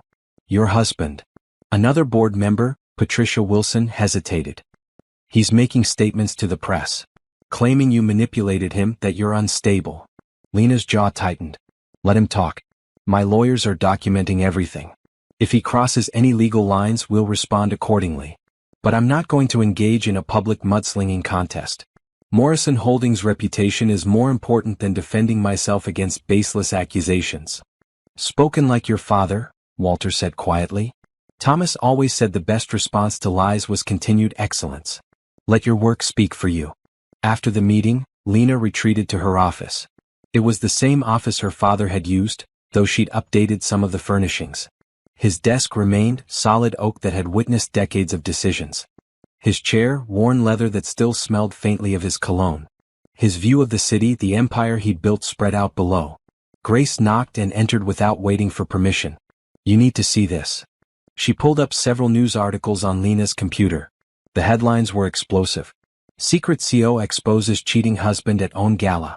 "Morrison Holdings heir reveals identity after 5 years of anonymity." "Billionaire wife sends husband to back table at her own event." Some articles were sympathetic, praising Lena's business acumen and calling Richard out for his public dismissal of his wife. Others were more skeptical, questioning why she'd hidden her identity, suggesting there might be something suspicious about her motives. And then there were Richard's interviews. "I feel betrayed," he told one reporter, his face the picture of wounded dignity. I thought we had a genuine partnership. Instead, my wife was living a secret life, lying to me every day. What kind of marriage is built on that foundation? Lena read the interview with something approaching amazement. He'd completely rewritten the narrative, positioning himself as the victim of her deception rather than the husband who'd cheated and publicly humiliated her. He's good at this, Grace said, spinning the story to make himself look sympathetic. He's been practicing his whole life. Being a Bennett is all about managing perception. What do you want to do? Nothing. Let him talk. The truth will come out eventually. And honestly, I don't care what the press thinks. I care about Morrison Holdings. I care about our employees. I care about continuing my father's legacy. Richard's opinion has zero impact on any of that. But as the day wore on, the press coverage intensified. Richard gave more interviews, each one painting Lena as cold, calculating, manipulative. Patricia appeared on a talk show, tearfully describing her concern for her troubled daughter-in-law, who was clearly not handling her grief over her father's death well. She never properly processed Thomas Morrison's passing, Patricia told the sympathetic host. And I think that trauma led her to make some very concerning choices. Hiding her identity from my son, living this double life, planning this public ambush. These aren't the actions of a healthy person. Lena watched the interview from her office, Grace standing beside her. By the end, she was gripping her desk so hard her knuckles had gone white. They're trying to say I'm mentally unstable, she said quietly. That's their angle. Not that Richard cheated. Not that he treated me terribly. That I'm emotionally unstable and my actions last night prove it. It's garbage. Everyone who knows you knows it's garbage. But everyone who doesn't know me will wonder. They'll see a wealthy woman who hid her identity and think there must be something wrong with her. Why else would she deceive her husband? Grace was quiet for a moment. You need to tell your side. Give an interview. Let people hear directly from you why you made the choices you made. I don't want to play their game. Then they get to define the narrative. Is that what you want? Lena looked out at the city. Morrison Tower stood tall in the financial district, a monument to her father's vision and her own hard work. She'd built something real here. Something that mattered. And now the Bennetts were trying to undermine it by attacking her credibility, her mental health, her character. Set up an interview, she said finally. Someone reputable. Someone who'll actually ask real questions instead of lobbing softballs designed to make me look bad. I know just the person. Jennifer Adams at Business Today. She did that incredible series on women in leadership last year. Make it happen. 3 hours later, Lena sat across from Jennifer Adams in a conference room at Morrison Tower. The journalist was in her 50s, sharp-eyed and professional, with a reputation for fair but tough reporting. Thank you for agreeing to this, Jennifer said as her cameraman set up. I know you must be overwhelmed. I'm functioning. That's about all I can claim right now. Let's start with the obvious question. Why did you hide your identity from your husband? Lena had prepared for this. Had practiced her answer with grace until it sounded natural rather than rehearsed. When my father died, I was 27 and suddenly responsible for a multi-billion-dollar company. The scrutiny was intense. Everyone had opinions about whether I was ready, whether I could handle it, whether a young woman could possibly fill Thomas Morrison's shoes. I needed space to prove myself on merit, without every decision being filtered through people's perceptions of my age or gender or grief. But why hide it from your husband specifically? Because I wanted one relationship in my life that wasn't about money or power. I met Richard at a time when I was vulnerable. I just lost my father. I was drowning in responsibility. And here was someone who saw me as just Lena. Not as an heiress or a CEO. Just as a person. I wanted to protect that. To see if we could build something real without the complications of wealth. Did you succeed? Lena smiled sadly. No, obviously not. But I think we were doomed regardless. Richard wanted a wife who supported his ambitions without competing with them. I was never going to be that person, whether I'd told him about Morrison Holdings or not. Your husband and his family are claiming you're mentally unstable. That hiding your identity was a sign of deeper psychological issues. They're claiming that because it shifts blame away from Richard's affair and his public dismissal of me at my own event. It's easier to paint me as unstable than to admit he treated me poorly. Did he treat you poorly? Yes. Not physically but emotionally. He became critical, distant, dismissive. He had an affair. He publicly humiliated me by sending me to sit in the back of the ballroom while his mistress sat in my seat. Those aren't the actions of a loving husband. Jennifer leaned forward. Some people are saying you planned last night as revenge. That the whole gala was designed to humiliate your husband. It wasn't designed to humiliate him. It was designed to announce Morrison Holdings' new direction and my identity as CEO. Richard chose to attend. Richard chose to dismiss me. Richard chose to prioritize his mistress over his wife. I simply let him make those choices in a very public setting where he couldn't later deny them. That's cold. That's strategic. I spent 5 years being dismissed, ignored, treated like an inconvenience. I wasn't going to end my marriage quietly while Richard controlled the narrative and positioned himself as the victim. I needed one moment of absolute clarity where everyone saw the truth of our dynamic. That's what last night was. The interview continued for another hour. Jennifer asked tough questions about the deception, the timing, the impact on Morrison Holdings.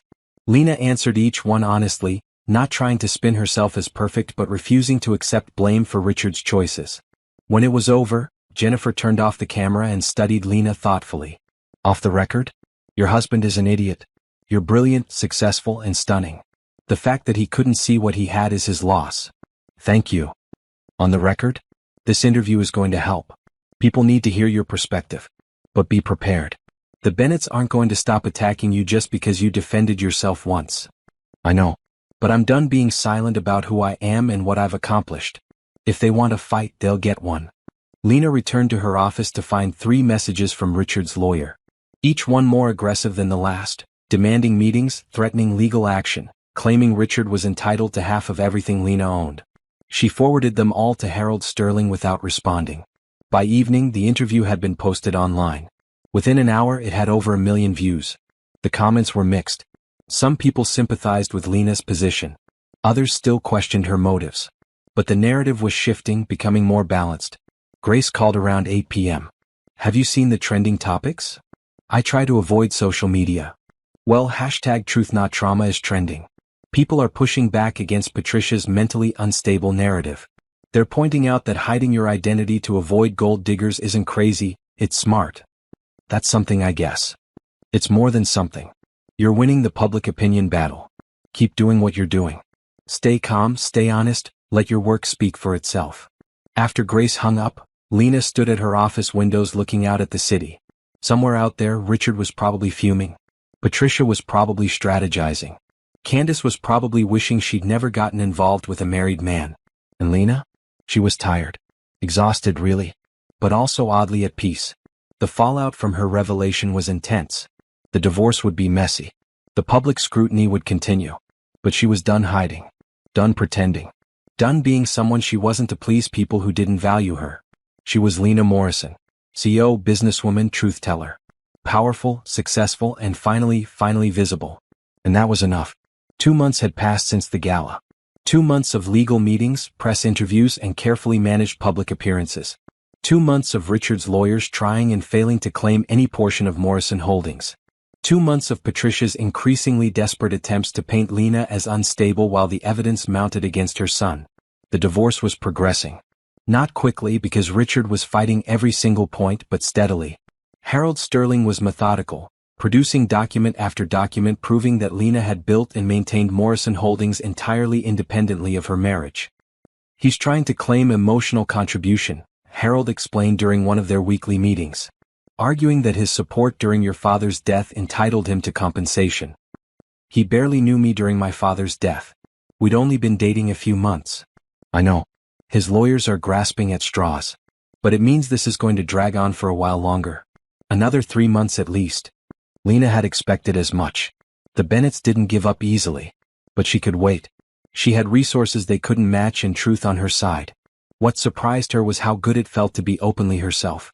No more hiding her business calls from Richard. No more pretending her days were spent shopping when she was actually in board meetings. No more careful compartmentalization of her life into wife Lena and CEO Lena. She was just Lena. One person. Whole and honest and visible. Morrison Holdings was thriving under her open leadership. Morale among employees had improved dramatically when they could finally acknowledge their actual CEO. Projects moved faster without the need for layers of secrecy. Strategic partnerships formed more easily when Lena could represent the company directly instead of through proxies. It's remarkable, Walter Chin said during a board meeting. I knew you were doing excellent work before, but there's something different now. An energy. It's authenticity, Lena replied. Pretending takes effort. Being yourself is effortless. The foundation in her father's name had launched successfully. Morrison Foundation would provide funding and mentorship to young entrepreneurs from underserved communities. The first round of applications had generated over 2,000 responses.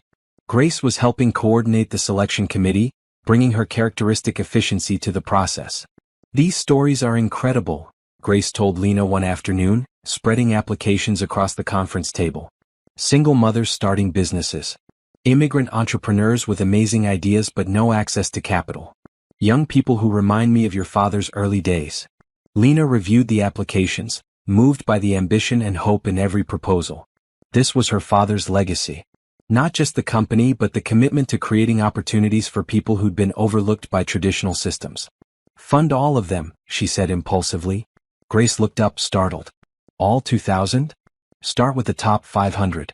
Give them what they need to build sustainable businesses. Then evaluate results and fund more next quarter. That's an enormous commitment. Millions of dollars. That's the point. We have millions of dollars. Let's use them to create real change instead of hoarding them. Grace smiled. Your father would love this. The Sustainable Urban Development Initiative was also moving forward. Lena had assembled a team of architects, urban planners, environmental scientists, and community organizers.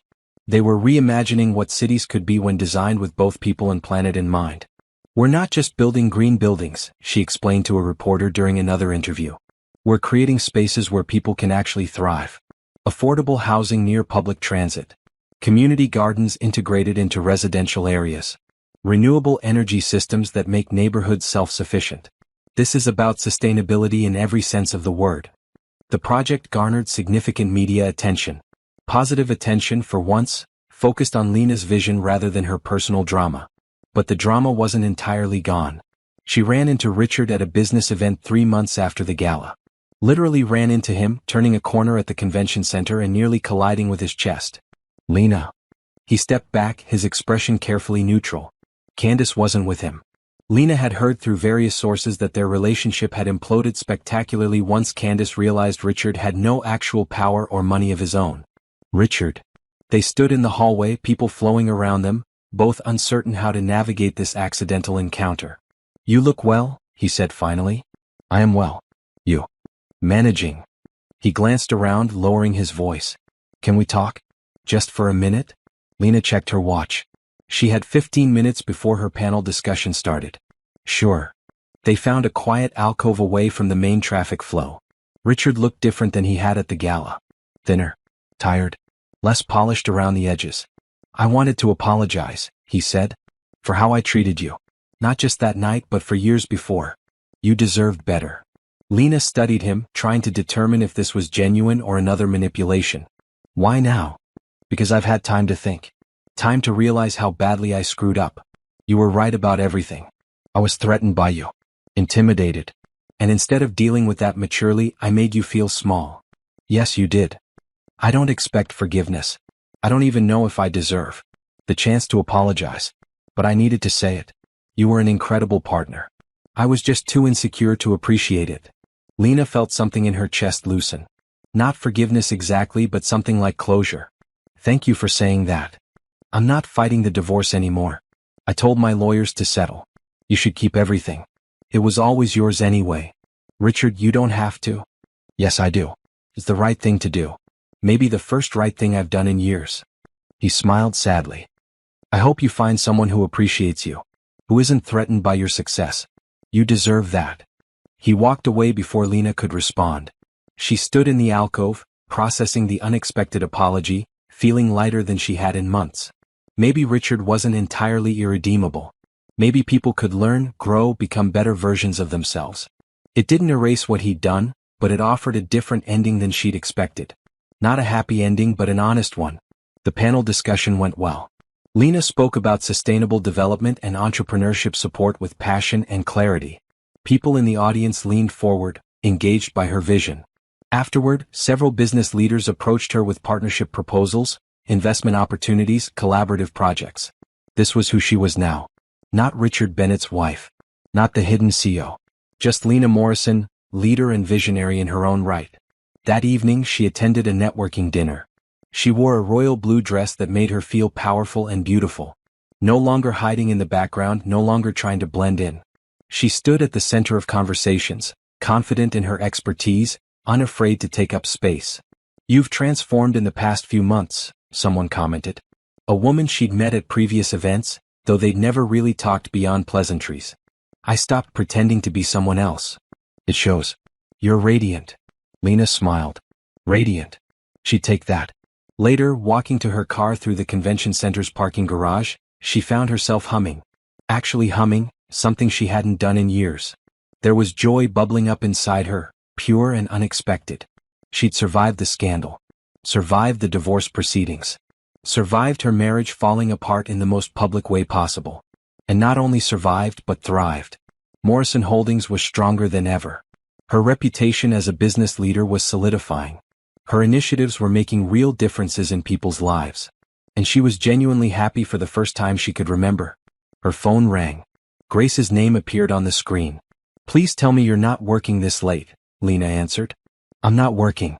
I'm calling as your friend. My brother's in town." "Adrian. Remember I mentioned him? The entrepreneur? The one who started that tech education nonprofit. That's the one. He's giving a talk tomorrow night about accessible technology education. I thought you might want to come. Network a bit. He's doing interesting work that might align with Morrison Foundation. Send me the details. I'll be there. Bring an open mind." "What does that mean?" "Nothing. Just bring an open mind." Grace hung up before Lena could press further. She smiled, shaking her head. Grace had been making mysterious comments like that for weeks now, dropping hints that Lena should put herself out there and meet new people. Grace meant well, but Lena wasn't interested in dating. Not yet. Maybe not ever. She was too focused on rebuilding her life, her company, herself. Still, she could attend a talk about technology education. That was professional, not personal. Just networking. Just learning about potential partnership opportunities. Just a normal Tuesday evening in her new, authentic life. As Lena drove home to her penthouse, the city lights twinkling around her, she thought about how far she'd come. From that night at the gala when Richard dismissed her to now. 2 months that felt like a lifetime of change. She'd reclaimed her name. Reclaimed her identity. Reclaimed her power. And in doing so, she discovered something unexpected. She liked herself. Genuinely liked who she was when she stopped trying to fit into someone else's expectations. Liked the leader she was becoming. Liked the vision she had for Morrison Holdings and the impact it could have on the world. Richard's apology had been unexpected, but it didn't change anything fundamental. The marriage had been broken long before the affair, long before the gala. They'd been two people trying to fit together when their shapes were incompatible. Now Lena was her own shape. Whole, strong, unapologetically herself. And that was more than enough. She pulled into her building's garage, took the private elevator to her penthouse, and stepped into her sanctuary. Her space. Her home. The place where she could finally, fully be Lena Morrison without pretense or performance. Tomorrow she'd attend Adrian's talk. Next week she'd finalize the foundation's first round of grants. Next month she'd break ground on the first sustainable development project. Her calendar was full of meaningful work, genuine connections, real impact. The divorce would finalize eventually. The press would move on to new scandals. Life would continue its forward momentum. And Lena? She'd be right here, leading Morrison Holdings, honoring her father's legacy, and building a future that was entirely her own. Reclaimed, renewed, and ready for whatever came next. The auditorium was more crowded than Lena had expected. Adrian Torres's reputation apparently preceded him. Grace had mentioned he was doing innovative work in technology education, but Lena hadn't realized he'd become something of a movement leader. Accessible Tech Initiative has trained over 50,000 people in the past 3 years, Grace explained as they found seats near the middle of the auditorium. They focus on underserved communities, teaching coding, digital literacy, and tech entrepreneurship. Adrian started it after watching his own neighborhood struggle with the digital divide. Impressive. Lena scanned the program. And he does this full-time? It's his life's work. He was a software engineer at one of the big tech companies, got tired of the corporate world, decided to make actual impact instead. The lights dimmed. A man walked onto the stage and Lena sat up straighter. Adrian Torres was handsome in an understated way. Tall, athletic build, warm brown skin, intelligent dark eyes behind simple glasses. He wore jeans and a green button-down shirt, looking more like someone's favorite professor than a tech entrepreneur. "Good evening," he began, his voice carrying easily through the space. "I'm Adrian, and I'm here to tell you why everything you think you know about technology education is probably wrong." Lena leaned forward, intrigued. For the next hour, Adrian dismantled common assumptions about who could succeed in tech, who deserved access to training, and what qualifications actually meant in a rapidly changing field. He showed videos of students from his programs. A single mother who learned to code, and now ran her own web development business. A formerly incarcerated man who'd become a sought-after cybersecurity consultant. A teenager from a rural community who'd built an app that connected farmers directly with consumers. "Talent is everywhere," Adrian said, his passion evident. "Opportunity is not. My job isn't to find talented people and train them. My job is to remove barriers so talent can find itself." The audience applauded. Lena found herself clapping harder than necessary, moved by his vision and the obvious results of his work. After the talk, there was a reception. Lena followed Grace through the crowd toward where Adrian stood, surrounded by admirers and potential donors. "Adrian." Grace hugged her brother warmly. "You killed it up there." "Thanks, Gracie." He smiled, then his eyes landed on Lena. "And you must be the famous Lena Morrison. Grace talks about you constantly." "I'm not famous. Just recently visible." Lena shook his hand, noting the firm grip, the genuine warmth in his expression. "Visibility suits you." His smile was kind, not flirtatious. "Grace mentioned you started a foundation. Morrison Foundation, right? Just launched a few months ago. Supporting young entrepreneurs from underrepresented backgrounds. That's exactly the kind of work we need more of. Most entrepreneurs I train hit funding walls. They have the skills, the ideas, the drive. But traditional investors won't take a chance on them. That's the gap we're trying to fill." They talked for 30 minutes, the crowd around them thinning as people drifted away. Adrian was easy to talk to, asking thoughtful questions about Morrison Foundation's approach, sharing insights from his own work, suggesting potential collaboration opportunities. "We should set up a proper meeting," he said eventually. "Explore how our organizations might partner. Your funding plus our training infrastructure could be powerful." "I'd like that." Lena pulled out her phone. "What's your availability?" They scheduled a meeting for the following week. Professional, straightforward, focused on their shared mission. Exactly the kind of interaction Lena appreciated. Grace appeared at her elbow as Adrian moved on to other conversations. So what? What did you think?" "He's impressive. His work aligns perfectly with what we're trying to do at Morrison Foundation. This could be a great partnership." "Just a partnership?" Grace's tone was teasing. "What else would it be?" "Lena. My brother is single, accomplished, passionate about meaningful work, and if I may say so as his sister, quite attractive." "I'm not dating Grace." "I didn't say date him. I said notice that he exists as a human being who might be interesting beyond just a professional capacity. I noticed. He seems like a good person. But I'm not interested in romance. I'm barely through my divorce." "Fair enough. Just keep an open mind." That phrase again. Lena shook her head, amused by Grace's transparent matchmaking attempt. But the truth was she wasn't ready. Maybe she never would be. 5 years with Richard had been enough to make her cautious about trusting anyone with her heart again. The meeting with Adrian the following week went even better than expected. He came prepared with data, case studies, and specific proposals for how Morrison Foundation and Accessible Tech Initiative could collaborate. "Here's what I'm thinking," Adrian said, spreading documents across the conference table. "Your foundation funds the entrepreneurs. We provide the technical training and ongoing support. Together, we create a pipeline from education to employment to entrepreneurship." Lena reviewed his proposal. It was thorough, well-researched, and exactly the kind of comprehensive approach she believed in. "This is excellent work. I've been developing it for months. Just needed the right partner to make it viable." They spent 3 hours hammering out details.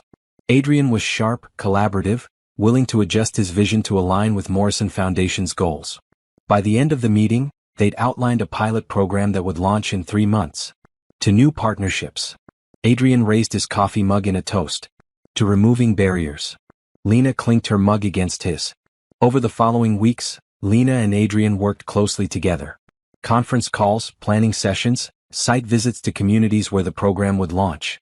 He was professional, respectful, treating her as an equal partner rather than just a funding source. And somewhere along the way, Lena realized she was looking forward to their meetings. Not just for the work but for the conversation. Adrian was thoughtful, funny, genuinely interested in her perspectives. He asked about Morrison Holdings, about her father's legacy, about her vision for the future. But he never pried into her personal life, never brought up the very public divorce unless she mentioned it first. "You're different than I expected," she told him one afternoon as they toured a community center that would house part of their program. "How so?" "Most people who meet me now, they see the billionaire CEO first. The scandal, the divorce, the drama. You just see me. I see a person doing important work. That's what matters." It was refreshing. Genuine. Exactly what Lena needed as she continued rebuilding her life. 6 months after the gala, the divorce was finally finalized. Richard had dropped his claims once he'd seen the overwhelming documentation proving Lena had built everything independently.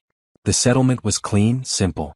They divided the few assets they'd accumulated together, but everything related to Morrison Holdings remained solely Lena's. Harold Sterling called with the news. "It's done. You're officially divorced." Lena sat in her office looking out at the city. "I don't feel any different." "That's normal." The marriage ended long before the paperwork caught up. After Harold hung up, Lena sat quietly for a while. She'd expected to feel something. Relief, sadness, maybe vindication. Instead she felt nothing. The marriage was a chapter that had closed months ago. This was just paperwork making it official. Grace knocked and entered. "I heard. You okay?" "I'm fine.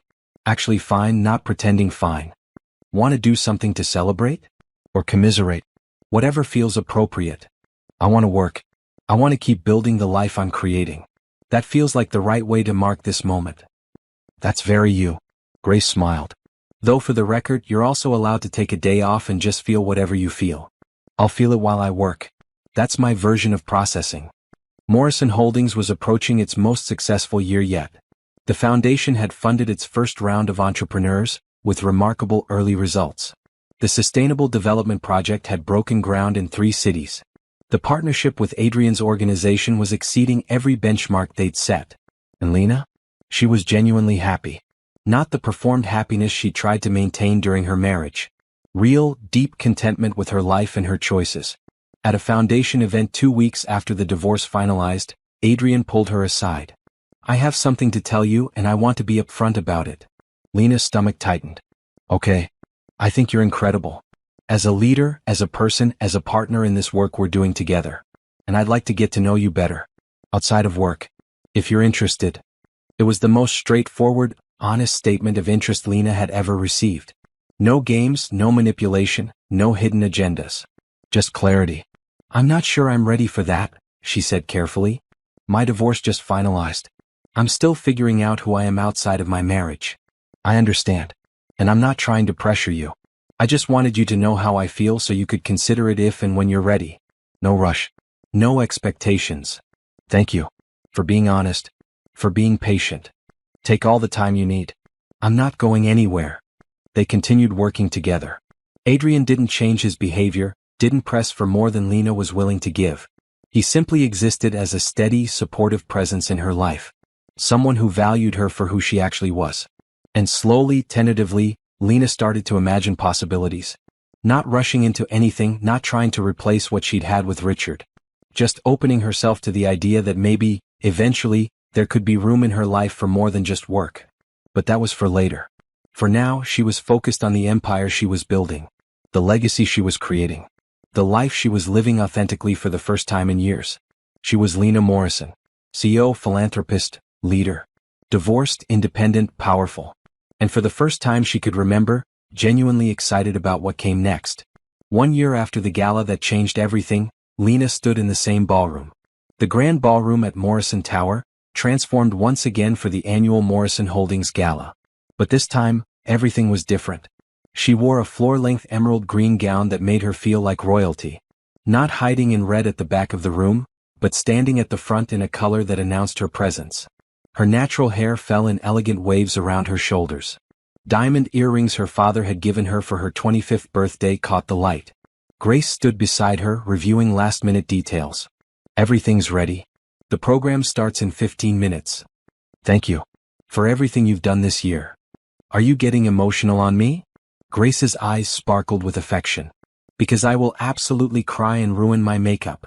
I'm just grateful. You've been more than an assistant. You've been my anchor through all of this. That's what family does.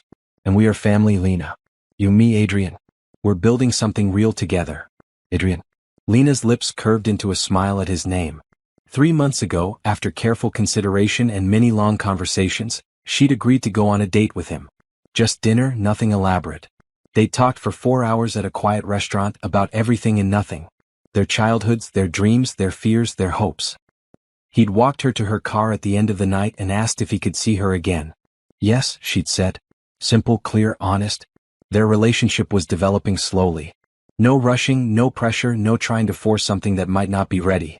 Just two people getting to know each other, enjoying each other's company, building something genuine. He was here tonight, somewhere in the crowd. Not as her date officially, but as a partner in the foundation's work. The pilot program they'd launched had been so successful they were expanding it nationally. Hundreds of people were receiving technology training, entrepreneurship support, and funding to build their dreams. The ballroom was filling now.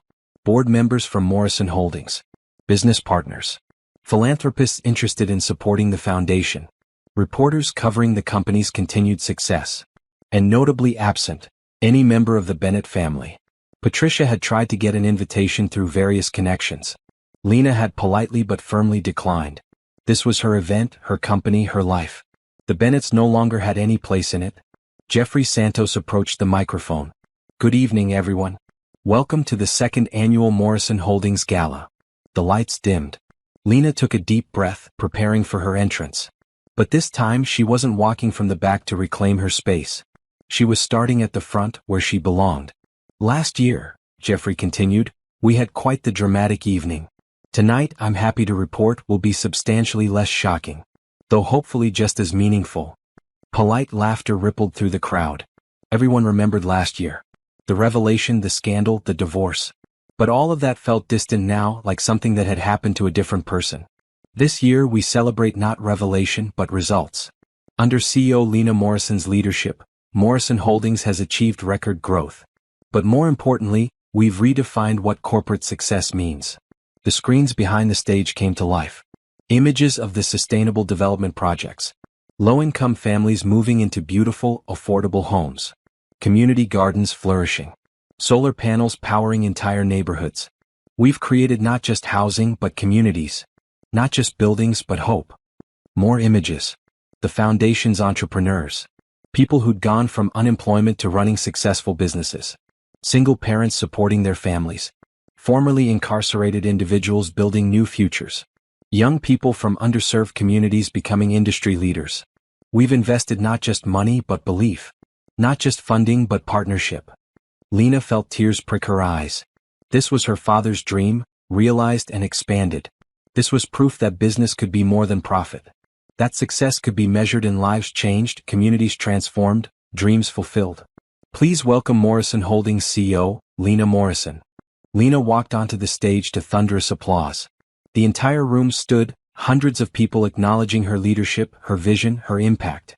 Not because she'd hidden her identity, not because she'd survived a scandal, but because she'd done meaningful work that mattered. She gripped the podium looking out at the crowd. She found Adrian near the middle, his warm smile encouraging. Found Grace in the wings giving her a thumbs up. Found Walter Chin in the front row looking like a proud father. Thank you, Lena began. Last year I stood on this stage and told you who I was. Tonight I want to tell you who we're becoming. She spoke about Morrison Holdings' vision for the next 5 years. Expanding sustainable development to 20 cities. Growing the foundation to support 10,000 entrepreneurs. Creating a model for corporate responsibility that other companies could follow. My father built this company on a simple principle. Wealth means nothing if it doesn't create opportunity for others. He believed that success wasn't measured by what you accumulated, but by what you enabled others to achieve. The image on the screen changed to a photo of Thomas Morrison. Young, vibrant, standing in front of his first property investment. Lena's throat tightened. I miss him every day. But I feel his presence in this work. In every family we house. In every entrepreneur we fund. In every life we touch through our initiatives. His legacy isn't just Morrison Holdings. It's the belief that we all have a responsibility to lift others as we climb. More applause. Lena waited for it to subside.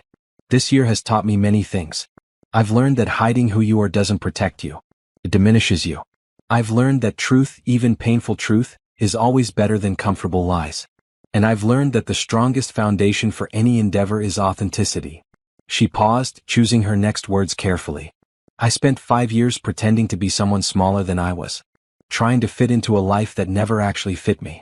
And when that life fell apart publicly and dramatically, I thought I'd be devastated. Instead, I was freed. Nods of understanding throughout the audience. Many of these people had followed her story, had watched her navigate the divorce and scandal, had seen her emerge stronger. I tell you this not for sympathy but as context. Because Morrison Holdings' success this year isn't just about smart business decisions. It's about leading from a place of honesty. About building an empire not on secrets and performance, but on genuine values and authentic vision. The screens showed more results. Statistics on job creation, environmental impact, community development. Numbers that represented real lives, real change, real hope. So tonight, I don't stand here asking you to see me. You already do. Instead, I ask you to see what we're building together. An empire of opportunity. A legacy of impact. A future where success means something more than personal wealth. Lena raised her glass. The audience did the same. To my father who showed me what leadership looks like. To the team at Morrison Holdings who turned vision into reality. To our foundation partners who believe in second chances and first opportunities. And to everyone in this room who chooses to use their resources, their platforms, their privilege to create meaningful change. Thank you. The applause was deafening. People stood again, some wiping their eyes, others smiling widely. Lena stepped away from the microphone, feeling lighter than she had in years. As she descended from the stage, Adrian was waiting at the bottom. He didn't say anything, just squeezed her hand briefly before stepping back. That was enough. His presence, his support, his understanding of when she needed space and when she needed connection. The rest of the evening passed in a blur of conversations. Business leaders wanting to discuss partnerships. Philanthropists interested in supporting the foundation. Journalists asking about next year's plans. Lena moved through it all with grace and confidence, fully herself in every interaction. At one point, she found herself near the table where Richard had dismissed her last year. She stood there for a moment, remembering that feeling of humiliation, of being sent to the back while her own husband's mistress took her place. How small she'd felt then. How invisible. And how completely that had changed.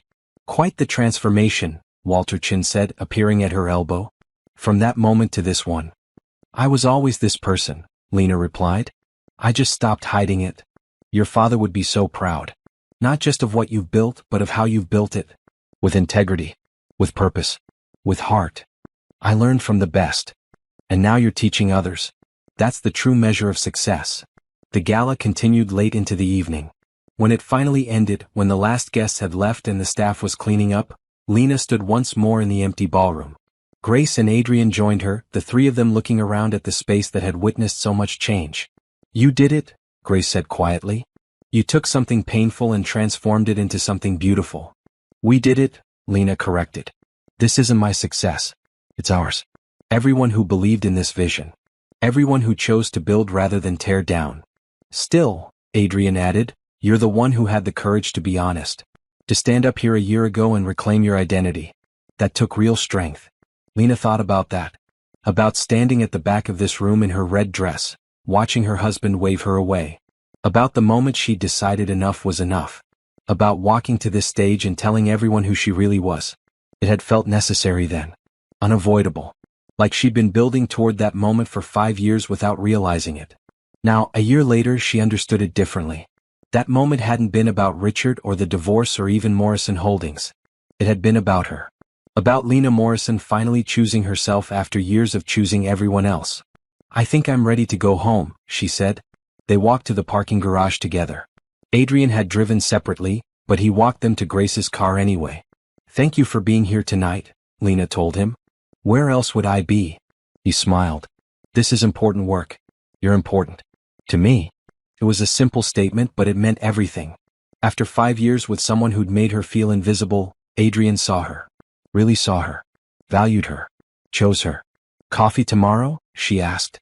I have some ideas about expanding the program to rural communities. It's a date. Well, a meeting. Well, both if you want it to be. Lena laughed. Both sounds good. She watched him walk to his car, then turned to Grace. I'm happy. I know. It radiates from you. Is this what it's supposed to feel like? Just genuinely content with your life. That's exactly what it's supposed to feel like. They drove back to Lena's penthouse in comfortable silence. When Grace dropped her off, Lena stood on the sidewalk for a moment, looking up at her building. Her home. Her sanctuary. The place where she could be completely herself without performance or pretense. Inside, she changed out of her emerald gown into comfortable clothes. Made herself tea. Stood at her windows looking out at the city that glittered below. Somewhere out there, Richard was probably living his own life now. Dating, working, figuring out who he was outside of their failed marriage. Lena hoped he was finding his way, becoming a better person, learning from their mistakes. Patricia was probably still trying to restore the Bennett family's reputation after the scandal. Let her try. It didn't affect Lena anymore. Candace had disappeared from public view entirely. Lena occasionally wondered what had happened to her, then stopped wondering because it truly didn't matter. All of that was the past. Ancient history. A life Lena had lived but no longer inhabited. This was her life now. Morrison Holdings, thriving under her open leadership. The foundation changing lives daily. The sustainable development projects, creating communities. Her partnership with Adrian, both professional and personal, growing into something real and healthy. And most importantly, herself. Lena Morrison, fully present, completely honest, unapologetically authentic. She'd built an empire. Not just of money and property and corporate success, though those existed. But an empire of purpose, impact, meaning. An empire where success was measured not in dollars but in lives transformed. Where power meant the ability to lift others up rather than hold them down. This was what her father had dreamed of. What he'd worked toward his entire life. And Lena had taken that dream and made it bigger, broader, more inclusive. She raised her tea mug toward the city, toward the memory of her father, toward the future she was creating. We did it, Dad. We really did it. The city twinkled back at her, millions of lights representing millions of lives. And somewhere in all that vast possibility, Lena Morrison had found exactly where she belonged. Not at the back of someone else's ballroom. Not hiding who she was to make others comfortable. Not diminishing herself to fit into someone else's vision of who she should be. Right here. Front and center in her own life. Building, creating, leading, loving.